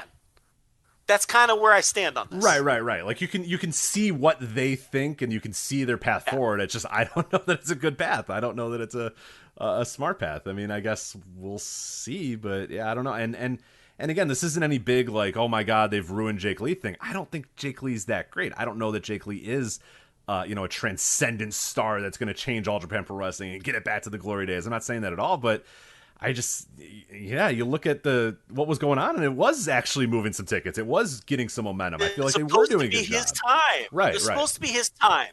It was finally supposed to be, let's see if this can work. Right. And now it's like, who's going to care Guy the got next time hurt, they go to it? And now it's like, why'd they even put it back on him? I mean, the only thing I could deduct from that is he will be the one to eventually unseat Suwama. Yeah. So you want Suwama beating him instead of beating Kento, so Jake Lee down the line can get his revenge and wrap the story up in a neat bow, right? That's the only... Because why even go put the title back on Jake Lee if you were just going to take it off of him in his first defense? Right? So that didn't make much sense either. Because it kind of makes him look like a geek. He's had 2 Triple Crown runs, and he hasn't had a successful defense, right? So I think in his first one, in his first one he did have like 2, I want to say 2 successful defenses in that, but I mean it wasn't long. It was like 100 days, if anything. I mean, don't get too excited on that first Triple Crown one. Let me see. It was 185 days. He had longer than I. No, that's what Cage Match says right here. Longer than I thought. So how many defenses did he have? He beat Oshino. Not too hard to do that. He beat Suwama, and he went to a time limit draw with Kento Miyahara. So technically 2. Okay. Before he got hurt. And then this one he just won it and then immediately lost it. He had it for 26 days. His first defense loses it to Suwama. Well, we'll see. I think we're getting Yuji Nagata Suwama. I think this show pointed towards that. All Asia titles changed hands. Tiger Mask successfully defended. Mask and Nagata aren't going anywhere because New Japan doesn't need them. They don't need them anyway, but right now they really don't need them because they have for the next month. Yeah, G1 and everything, and I don't need them for the fall. I mean, they're not going to need them until the calendar turns again. Then they'll get everybody back in for Wrestle Kingdom and everything, including Kojima. If Kojima doesn't just decide, hey, I kind of like getting pushed. Maybe I'll just stay here with my buddy because, depending if Muto... Not impossible. He's done it before, so I would not rule that out whatsoever. But if Muto kind of just exits stages left after his 6 matches are up and doesn't stick around in any kind of official capacity, Jima will probably just skedaddle right back to New Japan. But I don't know. But it's nothing I'm looking forward to. It'll be something a little different maybe, but it's just I don't know. All I could say is I don't like it, but at least I know it came from some sort of long-term vision. It's funny how they worked themselves into a shoot, though, because it started to turn around anyway. Right. If they just would have left it alone. But, now the rest of the show, did you see this Cyrus debut? I didn't see anything else. Cyrus is the big roided up dude, right? Or sorry, I should not allege that this man is on. I don't think this man has touched a weight or a roid in his life, Cyrus the Destroyer. Who's the big guy I'm thinking of? No, this guy's like more of like the like if Vader didn't really put any effort at all into his body. I don't know how to describe him. Cyrus. Yeah, there's somebody else Cyrus the Destroyer. Yeah, no, he's not. Yeah, he's not the guy I'm thinking of. So Cyrus the Destroyer debuted on the tour here, and I had to know what the connection was and how the fuck this guy got booked for All Japan, because he's just like a southern indie wrestler, So I poked around today, and it turns out that years ago, he did a Wrestle One seminar in Georgia, of all places. Okay. With Kaz Hayashi and some of the other Wrestle One guys that were in. This was many years ago, but he ended up hitting it off with Kaz Hayashi and some of the Wrestle One guys. As one would do, yeah. And this is why, if you're a wrestler, you do these seminars. You got to go to every single thing. You have to every single time go to one of those things. I'm not even doing shtick. This guy just got booked in All Japan. So anyway, he does this Wrestle One seminar years ago. Wrestle One folds or whatever many years later, but before the pandemic, Wrestle One booked him. Now, he did one tour for Wrestle One, and you look at who he wrestled primarily on those shows, okay, it was the Enfants. It was Shotaro Ashino and all of those dudes. Now, when Wrestle One split up, separate ways, who ended up in All Japan? The Enfants, right? Mm-hmm. So he did the seminar with Kaz Hayashi for Wrestle One, hit it off with The Office. They booked him for a one-off Wrestle One tour right before the pandemic started. Think about the luck, right? So he does the Wrestle One tour before the pandemic starts. He forms a relationship with his opponents. The pandemic happens. Wrestle One folds. All of the dudes who he made buddies with on that tour, because he did the dopey seminar, end up in All Japan, and then they get him into All Japan when the pandemic ends. That is networking 101. Yeah, go to seminars. Go to Cyrus the Destroyer, okay? That is networking 101. He won a squash match over, I think it was Black Menso Ray. Yes, I did see that on the listing, yeah. I did not catch that match, though, but maybe I should. Then cut a ridiculous 80s promo. I did see that. I did see that promo, yeah. So, listen, and you know what? I'm okay with this. I want more throwback shit I'm in that frame of mind. Okay? This is something different. You want to give me Cyrus the Destroyer screaming into the camera and winning squash matches, looking like a dilapidated Vader? I'll take it. It's something different. But I love the story. I poked around. Rich, you probably know who got back to me. Southern indie wrestler. Yes. Okay. I think I got you. He's like, oh yeah, I think he did a seminar with Kaz Hayashi in 2016 or whatever the fuck. I love the idea of Wrestle One putting up shop in like Marietta, Georgia, or probably even a smaller town in Georgia. God only knows in Georgia. And just, Wrestle One doing a seminar there, this random dude showing up and getting him a job, 4 years later in All Japan. It's unbelievable. So then I'm thinking Wrestle One, but I'm like, all right, there's some Wrestle One guys in All Japan now. So then I go digging into this guy's history, and I find the Wrestle One tour, and I'm like, oh shit, look who he worked with. Yeah. If you pull up his fucking gimmick, he worked with all the guys who are in All Japan now. So, one thing led to another, and now, we'll see what happens at the end of the tour, but and if they bring him back. But so he did this Wrestle One tour in literally right before the pandemic started, February 2020, and look at who he worked with: Shotaro Ashino, Yusuke Kodama, Kuma Arashi, every night. Look, he's got a singles match against Kaz Hayashi too, who he hit it off with at the seminar. So it all worked out for him. And, now he's in All Japan. So if anyone was wondering where the fuck this guy came from or who he is, there you go. I did a lot of journalism today, You really Rich. did, yeah. Way more on Cyrus the Destroyer than I ever thought we would get. But is Strong Ross Sapp going to have that? Huh? The Cyrus the Destroyer Wrestle One connection? No, he's not. Yeah. Where are you going to get that? There it is, Flagship Here, Patreon. that's where. You ready to take a call? Yes. All right. We are going to put up one of your favorite Voice of Wrestling contributors, one of your favorite human beings on Earth, man who filled in for you when you were gone on vacation. It is the one and only Suit Williams. Suit Williams, welcome to the show. So he'll be in here in a moment. Suit did an incredible job. When was that? Was that your beach vacation? I forget when he filled in, if it was your beach vacation or... The New Jersey. Yeah, it may have been the New Jersey one, but Suit is up. It shows that he's still muted, but anytime he wants to start talking, he could start talking. So better have some hot All Japan takes. I don't know. I don't know if he has hot All Japan takes. We'll find out in a moment. So there is Suit. It says he's unmuted. Maybe it's on my end. I don't think it is. Suits, can you hear us? What a disaster. Oh, we're off to a great start here. He's on mute again. I'm gonna throw Suit away for a moment. He will just go into the hold room for a moment. What about this guy? Probably just gonna plug his podcast, but we'll let him do it anyway. It is Liam, co-host of You've Got to Be Kidding Me, here on the Voices of Wrestling Podcast Network, the TNA retrospective series. Liam, can you hear us?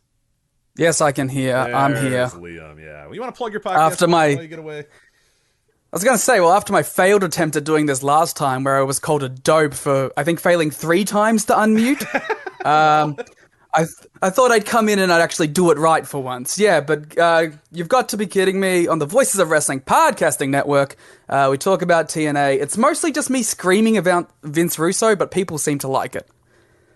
It's good stuff. You guys do a great job. So anybody who's listening to this and wants some retro TNA, I think you guys do a really, really good job. Good chemistry. It's more of a comedy podcast than it even is a retro TNA podcast. But then you have Garrett, who knows more about TNA than any human on Earth does, and really should. Honestly, it's unhealthy the amount he knows about TNA. Well, it's also me who hasn't seen any of it. Yes, so. Yeah. So it's a nice little blend of like, here's Garrett who knows everything, and then you who is just like, why is this happening? And Garrett being like, I don't know. So, which is more fun than it sounds. I promise, because it's TNA, they do ridiculous things. So you guys are in 2004 right now, right? May of 2004. Yeah, 2004, and he keeps telling me we're just 1 year away from the good stuff, yeah, but I don't know. It all stinks. We're about to release a free episode of our Patreon series where we did the watch along for the first ever Impact, so that's coming out soon. Oh, Fox Sports Net. Okay, all right. So there you go. So enough of these damn plugs. It's on. Yeah. What are we doing here? Yeah, but what do you want to talk about? What do you got in your mind? Well, okay, I have a question, but you brought up Cyrus, so I need to talk a little bit about Cyrus the Destroyer real quick. How are we still talking about Cyrus? Well, Cyrus the Destroyer was actually announced for GLEAT at GLEAT version 0 in Kurikan Hall, but he did the dastardly thing and did the jump to All Japan. I don't know why. He went to the number 3 company instead of the number 2, GLEAT, 1,000 sold out in Tokyo Dome City Hall. A bit more Cyrus talk on the podcast, I thought. Well, listen, that makes sense because who's running GLEAT? Who's in GLEAT? Kaz Hayashi. Yes, all his boys from the seminar. So, basically what you did here, see, you think you're needling me because you're talking about GLEAT, but all you've really done here was confirm that my information is sound. So this is a great phone call. I don't know why you think I'm against you. But you also need to address why GLEAT is the number 2 company in Japan. Or are you saying in the world, Liam? Just to clarify, world or Japan? Number 2 in my heart. But also, I think, as we've learned from Pro Wrestling Discourse about Japan lately, you can just say that, and it's fine. I can just go out and be like, yeah, this is number 2. I mean, you're not wrong. Stardom fans do that. Noah fans do that. Yeah, there's a lot of number 2s. There's so many new number 2s. A lot of number 2s, yeah. and the reality is it's still just Dragon Gate. But everybody else makes the claim. So, I have a real question. About Cyrus, so what was your real question? So, I've set this up in June of this year, which is crazy to think it's only been a month and a half, but in June, Pro Wrestling Noah offered a $300K reward to bounty hunters that can capture the international fans. So I pose to you, the Voices of Wrestling Flagship podcast, how would you help Pro Wrestling Noah capture the international fan and in turn claim the 300,000? There it is. Liam, I'm going to put you in the hold room again while we answer that question. Thank you so much for your call. There it is, Joe. You want 300K? How are you getting... you're going to be a Noah bounty hunter. What are you going to do? Something tells me that's a work. No. Are you kidding? Rich, I don't know. I have a good detector for works and shoots. Something tells me they're not paying anybody $300,000. $300,000 to bounty hunt international fans to Pro Wrestling Noah. Can we work the Noah segment into the calls here? Because I know we previewed the show last week. Sure. But I don't know if you've seen this, but Keito Kiyomiya, who, of course, is about to lose to Muto again. Honestly, I think he's going to win the match, but it's not going to matter. Do you see what he's been doing on social media? I have not seen what Rich, I don't think you've been paying attention to this.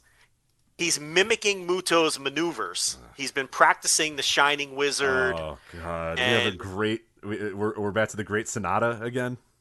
But he's doing it out of tribute and respect, and says that after he gets done with Muto on this show this weekend, he's going to continue on with the legacy of Muto and essentially cosplay him. So if this guy, Rich, I think what the kids on the street call this is he is now a simp. I think that's what we're doing here. He is a simp. And is a Keiji Muto simp. and I can't stand it. And now I hope he loses. I hope there is... Get his stupid little hair. Shining Wizard his stupid little hair off. Do the flaming Shining Wizard if you have to. I don't care. Yeah, roll this dork out of the ring and move on with match number 2 of your retirement tour. Because, wow.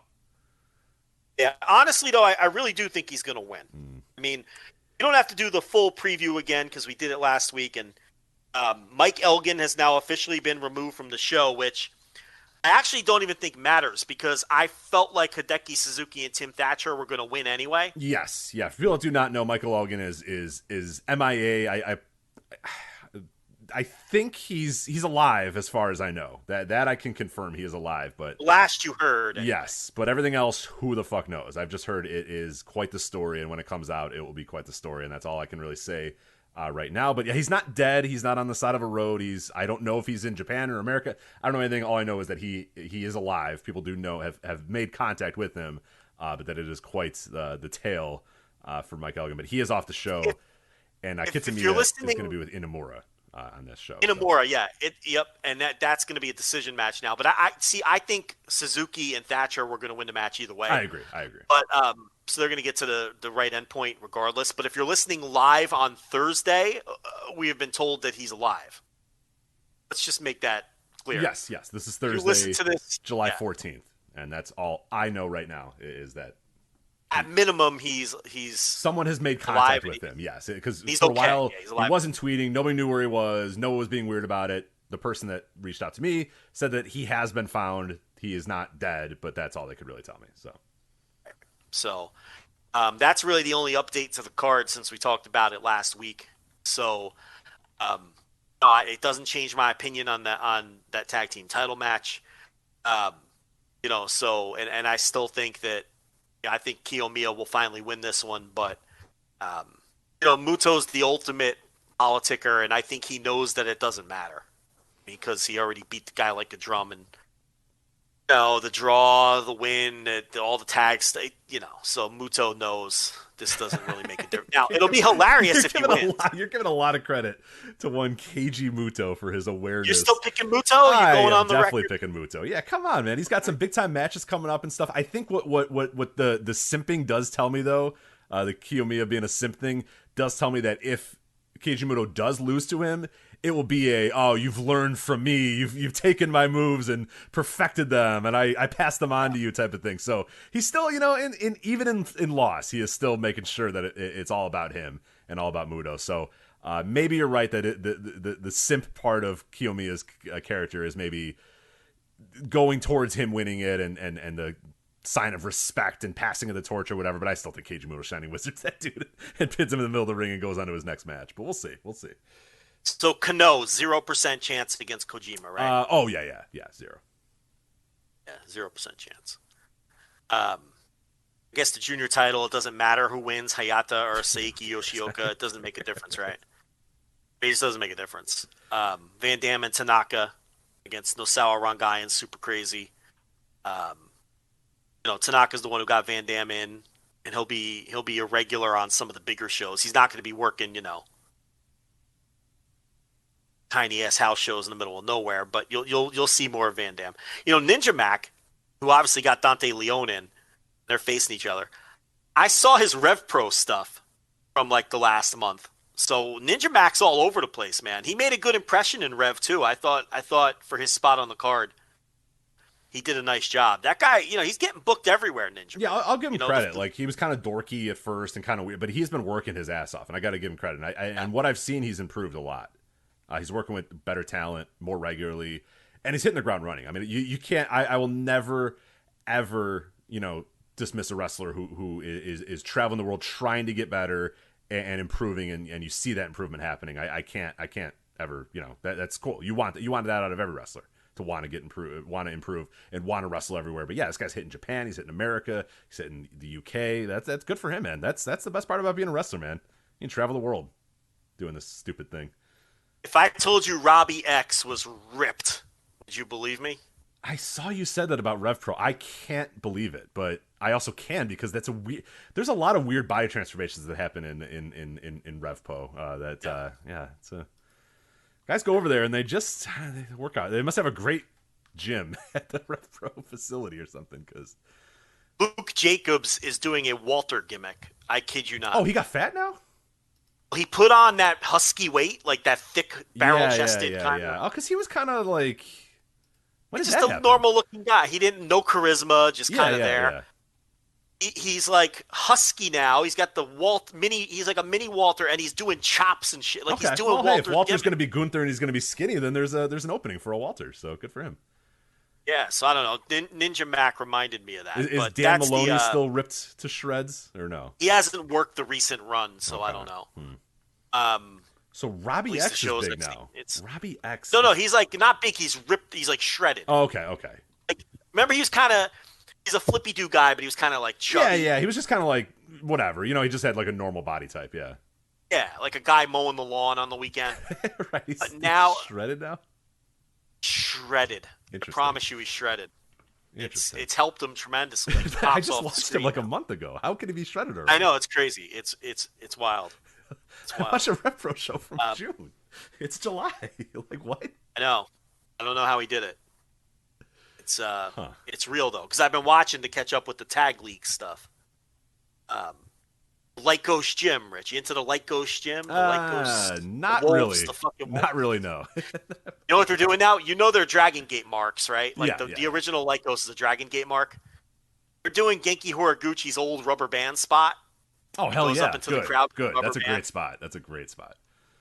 So like it like gets reversed. Like the one wolf will be holding up the opponent, and the other wolf goes up the fucking stairs with the band. But then when he's not looking, like the opponent like reverses, and then Okay, all right, I like that. And then the wolf gets hit in the balls with the rubber band, right? So that's like the spot that they're doing. But he stole that shit from like their Dragon Gate. As you should. That's a great that thing guy's to the steal. Dragon Gate mark. Yeah, I think one of those is the original Light Ghost Wolf, and the other guy is like Kid Light Ghost 3 or something. I don't fucking. There's like a million of these Light Ghost Wolves running around. But people better check under those masks. You never know with these British guys. Yeah, but you know, be sure. Anyway, that's a little unplanned RevPro catch up. But yeah, so the Noah Budokan show is on Saturday, same day as the G1. Yeah. Mm-hmm. So, fuck, man, that's gonna be. Things are about to get real busy for me over here. The summer, yeah, things light up for the summer, and then they get big. They get real big, and a lot of stuff happening. We are just about out of time. I am going to give Suit one more chance, though, to get him on here, because any opportunity to talk to Suit, I don't want to pass up. Because Suit is a great person. So Suit is up. We'll see if his connection. He said his Wi-Fi disconnected last time. We'll give him a chance to come on again. Suit is on the air. There he is. Suit, can you hear us? Yes, I can. There he is in all his glory. What's up, man? How are you? Rich, when I tell you it's a miracle my Wi-Fi didn't black out during our show, it is a miracle. It's like every 3 hours with this thing. I got to go back, got to reset it. It's a nightmare. Well, happy to have you here. Yeah. And now I got to sit here and I probably got buried because I screwed it up the first time. I would say Joe was pretty nice. He's nicer I than didn't usual. say anything. Yeah, I think I said something. There we go. I think I buried you maybe more than Joe did. So, it was a light burial because we know you're good for it. You know there was a real reason. There's some other dopes that don't know how to unmute and all that sort of stuff. But yeah, like that guy Liam. Yeah, what never liked that guy. He nailed it this time, so I can't. But yeah, he was a clown last time. It was like 3 unmutes and he disconnected. It was a joke. It was an absolute joke. But what's on your mind, Suit? What do you got? Watch my thing blacks out again. But but I was listening earlier. You guys did the big G1 preview. We never got a prediction. What's your picks? Who you got? He's right. Let's have some guts. He's not wrong, Joe. You never gave a prediction. I never do predictions. You know that. Well, now you have to. A caller has asked for it. Here we go. First time. Let's do it. Who you got? I can give mine while you think about it. Yeah. What do you got? I have an idea where I'm going to go with the blocks where there's going to be a surprise winner, but let me see what you have to say. Go ahead. All right. So my theory is with all the I can give you my block winners and then my overall winner. So my theory is A block. It feels like it's just Okada's to lose. I don't think he will, so I think Okada wins A block. I B agree block. with you, Suit. Not to interrupt, I would agree with you. I don't see anybody else. So we all agree on that. Yeah, We've all got Okada. There's no way Cobb. There's no way Yano. Cobb maybe, but probably not. Archer, no way. Fale, no way. Tom Lawler, no way. Jonah, no way. So I think it's either Okada, maybe like a 1% or 5% chance for Cobb, but it feels like Okada's to lose for sure. Like, I think Cobb would be, like, the second guy, like, the guy who Okada has to, like, he has to hope Cobb loses so he has a chance or something. Right. I agree. But yeah, this is Okada's to lose. B block, it's weird because now they have the semifinals, so you could have Switchblade win it, but do you want to burn off Okada White in a semifinal that's going to sell out already? That doesn't seem like the right decision. Right, so especially going as champion too, you don't need to give that up. So I will say Tama Tonga upsets him on the last night. And I will say that Sonata wins the block I thought for you the were B block. Tonga go through it. I was like, let's go. What an interesting wrinkle there. I like it. I don't hate it. I'm into this GOD turn. I've been into it. I was into Jado chasing Gato through the New Japan Cup. I was into Tama Tonga versus Evil, which, tell me that 6 months ago. I'd have called you crazy, but I was into that match. And yeah, I'm into this, but I think Sonata's going to win that block. He was supposed to have this U.S. title run, but then his face got broken, so I think Sonata will win that B block, so we run back Okada Sonata for that. Then C block. Now Mr. I don't do predictions wants to make predictions. He wanted our predictions here, so we're going block by block, right? So that's I thought you were going to do overall and just wait for me. I told you I was going to vamp for you a little bit. Well, I agree with you again. I think Tama Tonga's beaten Jay White on the last night. So I think that has Bullet Club bullshit written all over it. And so we're 2 for 2 in agreement here. I think that Jay White is getting knocked out on the last night by Tama Tonga. All right. You got Sonata winning the block then? Yeah, because then, he would beat. Because I don't think they're going to have anybody who's not wrestling on the final night win the blocks. Yeah. But I'll be different than you. I'll be different than you, and I'll put Ishii through just to be different because I think Okada's going to the final anyway. So just to be different, I'll take Ishii. Damn, I wanted my Tama Tonga B block thing to happen, but he's not wrestling on the final night, so I don't think they're going to do that then. So he's a spoiler all the way. Yeah, man. When's his last match? It feels like it's like the night. Is night 15 really his last match? Tama Tonga's last match? No, it's with Jay White. 18. Oh, that no, you know what? Yeah, no. I'm going with Tama Tonga, man. Let's get wild. Let's get crazy. You're putting Tama through the block. I'm putting Tama through the block, and he's going to eat a Rainmaker in the semis, but I'm putting Tama through the block. Let's go. I'm not against it. There's a different feeling with GOD. I don't know. That babyface fire. I'm legitimately into them right now. C block. This is a tough one. Because there's legit like 5 people who could win this. My initial feeling is Naito. Because Naito's on the... Okay, Naito's wrestling the last night against Sabre. And Sabre knocked him out of the G1 last year. So I think Naito's going to win that. And then it's Evil versus Goto. I can see Goto knocking off Evil, so I will go with Naito to win the C block. What do you guys think about that? Same thing, because I think I'll tell you my G1 final, I guess, in a minute. But yeah, I've got Naito going through for a lot of the same reasons that you just gave. Yeah, I'm the same as you. I think this is the time to put Naito through. So I'm with you. I could see Kenta getting through because his last match is the night before against Tanahashi. Maybe he's got a dog in the race, but I think Kenta's gonna be out, and he's gonna knock Tanahashi out. And I think Tanahashi's losing night 1 to Hanare, so I think Tanahashi's gonna be out, and that's why he's not wrestling on the final night. I can see that. But yeah, we all got Naito. I'm Naito. Yeah. All right, D block. I really want to pick Juice, but that's not happening. Juice, let's go. I'm all the way back in, man. I loved Juice for so long, and seeing him kind of like burn out was really sad. And now he's all the way back, and I'm back all the way in. But yeah, I think Ospreay and Juice are gonna knock each other out. So, I mean, the only person left is Shingo, but that's 3 LIJ guys in these semifinals. That feels lopsided. You think maybe they put Juice or El Phantasmo through to maybe like get a Bullet Club guy in there? Yeah, considering this is supposed to be Bullet Club. I'm taking Juice. I think Juice beats Will Ospreay on the final night. Yeah, and that's wrong. Because I think that feud continued. Well, see, here's the thing: Will Ospreay is the real U.S. champ. Juice is the fake champ. So I think Juice knocking Will Ospreay out and also advancing in the tournament sets up a U.S. title match between those two later as well. Yeah, and then I think Juice is going to lose to Naito, and I think Okada is going to go through whoever wins the B block, because they've done Okada Naito a million times this year, and classic Gato booking is doing the same match until everybody is tapping out of and tired of it. So this seems to be an Okada Naito year, where they just do that match over and over. So I think that'll be your final, and I think Okada will win it.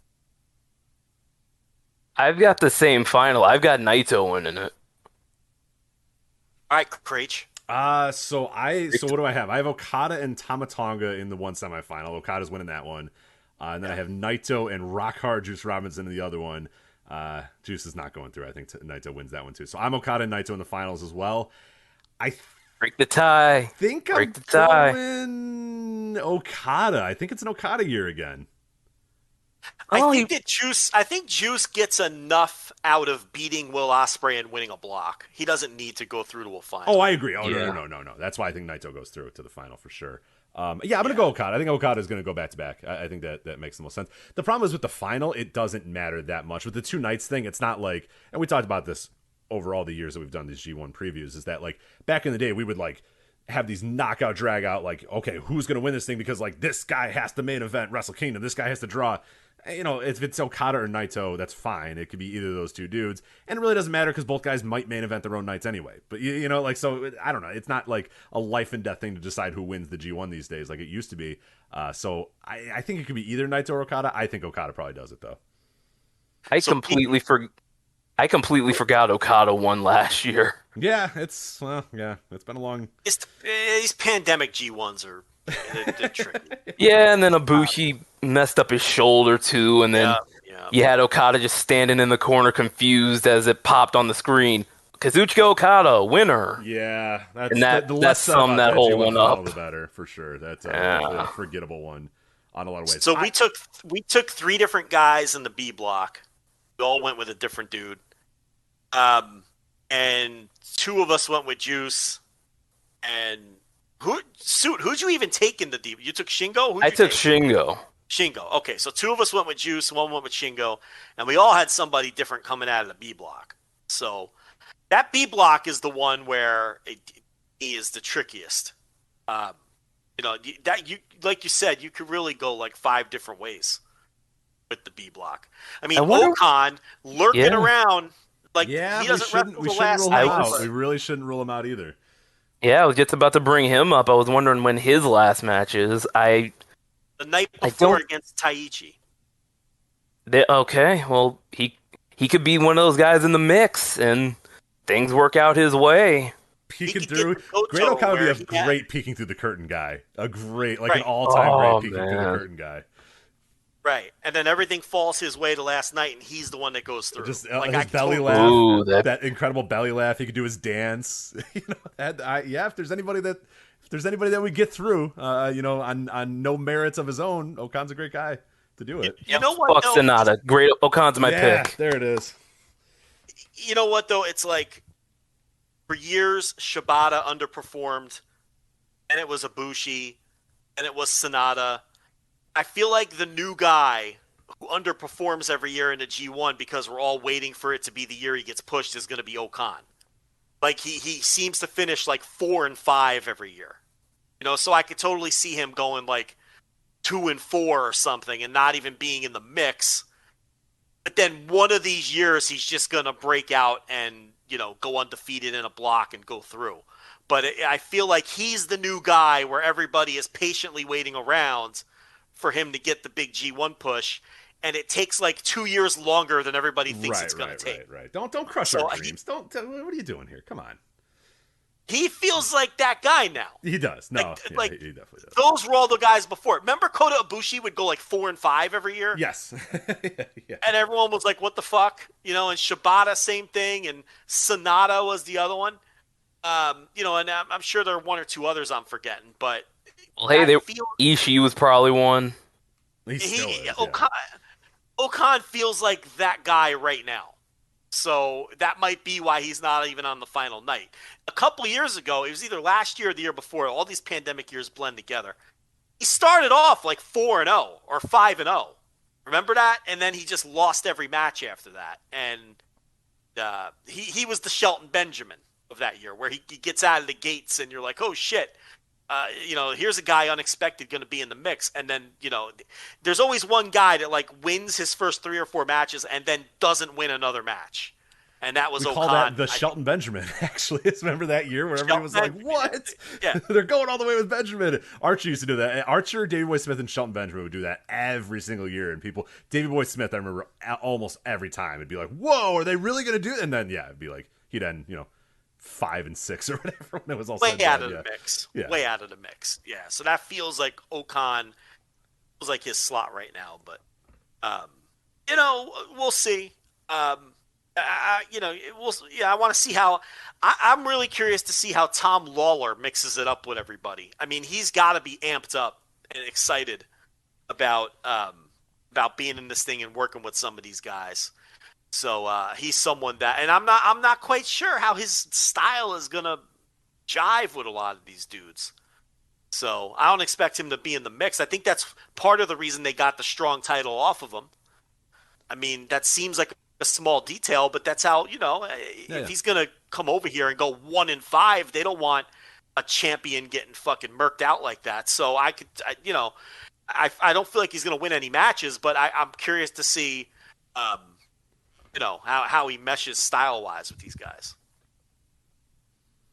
Yeah, I could see him losing out, but I can also see him, like, there are, like, 4 matches where he could go either way. Like, Yano is always up in the air, Archer, Fale, but you tend to go with the guys that's been there to get those wins over the newcomer. I think they're going to do right by Archer, too, because... they want Moxley and Danielson in this thing, and they're not right. gonna. They gotta placate them a little. Yeah, I look at this field. I really don't see anybody that's like I think going to be an offer or like even Yoshihashi maybe. Maybe, yeah. I feel like everyone's going to be pretty. Like there'll be your top guys, but I feel like everybody else is going to kind of be in a blob. I don't think you're going to get your because there's not a whole lot of guys on. I mean, there's no young lions in here. There's no, and the outsiders that you're talking about are all guys that I think they would want to, they don't want to, like you said, completely destroy Tom Lawler and Jonah. I mean, those are both guys that you need, for New Japan Strong. Archer, you don't want to totally job him out because, you want that AEW connection. And it's Lance Archer. They respect him. They know what he has. And then there's like, your Finley, Yujiro, and Yoshihashis. You don't want to completely dog those guys. So yeah, I don't know. I'll give it a guy. Chase Owens is in there. B block. That's he could pull. He could pull old Don Jardine and maybe catch somebody. He is the Don Jardine of these tournaments. You know that. Yeah. Ricochet. Famous. Hey. But I'll give you the guy that's going to either go over or win one match, and I'm going to give you the match. It's Phantasmo, because technically he's still a junior. He can beat him like a drum, and that's his out. But I think he's beaten Shingo the last night, because last night at the presser, he spent a lot of time through Chris Charlton talking shit about Shingo. What was with that? He didn't get into town on time or something? He wasn't at the presser. There were a few guys. I know Archer wasn't there, because I know you guys missed the A and B block. Yeah. Archer and I think Tamatonga weren't at their... I'll be on the same weren't flight. there either. Yeah, but there was a lot of attention paid between Phantasmo and Shingo at the presser. So... What do you call Osprey too? What do you have Charlton call Osprey? Oh, he called him a. It was like a Logan Paul that had sex with the Abominable Snowman or something stupid, and it popped Juice big. Then he said that Yoshihashi looks like a fart and Shingo looks like he's always smelling one. I think he said. Looks like a and, but it was funny because it was all Chris Charlton. Yeah. It was Chris Charlton. It was Chris Charlton doing Phantasmo's promos, and Charlton's like the nicest guy ever, and he's shitting on all of these people, and it's just it was phenomenal stuff. It was, and then you had the Japanese translator, just this nice woman translating these promos, and she had to translate it for everybody too, and then like, and Ospreay's just egging her on, go on, say elephant fart or whatever it is he said. Yeah, no, it was the presser as always was very amusing. Now Kenta's doing some weird new routine where he refuses to speak Japanese and he speaks English and forces the lady to translate, and all he did was read off a list of his favorite foods. It was very bizarre, and he was dressed very strange, and so I don't know what's going on with Kenta. He's just, his body probably is just completely shot. And so he's just doing everything he can to head dress first it up. into character work. Yeah, just dressing it all up. It just, yeah, those backstage promos are going to be something this tour, but yeah.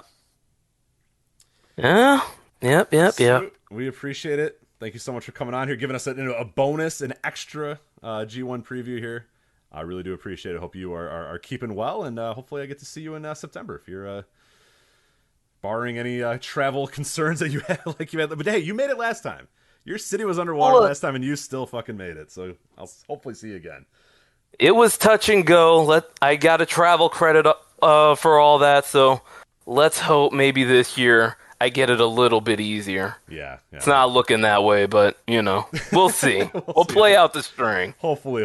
Thank you. If I can get on a plane, yes. I will get on a plane. All right, there it is, Suit. So thank you so much for jumping on here for a minute, doing a little bit of preview, giving our predictions. He's right. We did not give any predictions, so he got us. I know you're not a prediction guy, but usually we dive in a little bit more of like who we think's going to win and all that sort of stuff. We didn't do that this time.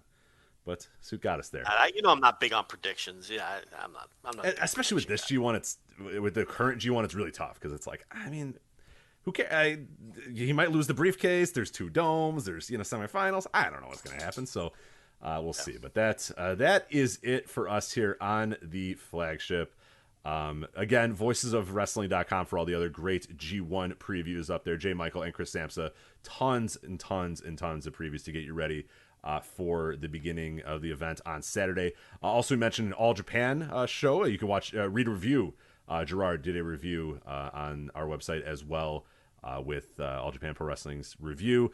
Gerard and Paul also host the Emerald Flow Show on the Voice of Wrestling Podcast Network, covering Noah and All Japan. So should be a very eventful podcast coming up this weekend as well. You heard from Liam on this show too. He's co-host of You Gotta Be Kidding Me on the Voice of Wrestling Podcast Network, Super J-Cast on the Voice of the Wrestling Podcast Network.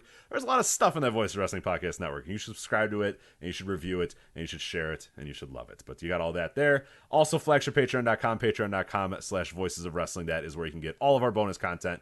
$5 tier, $10 tier. Again, the $5 tier is going to get you all of our retro series, and is going to get you the G1 daily audio as well. Also gives you Thursday Tea reviews. $10 gives you lives, flagships. It gives you instant reaction lives. Also gives you all of our written content as well. So $10 gets you everything, but $5 you're going to get a lot of good value this month as well on the $5 tier. So that is it for us.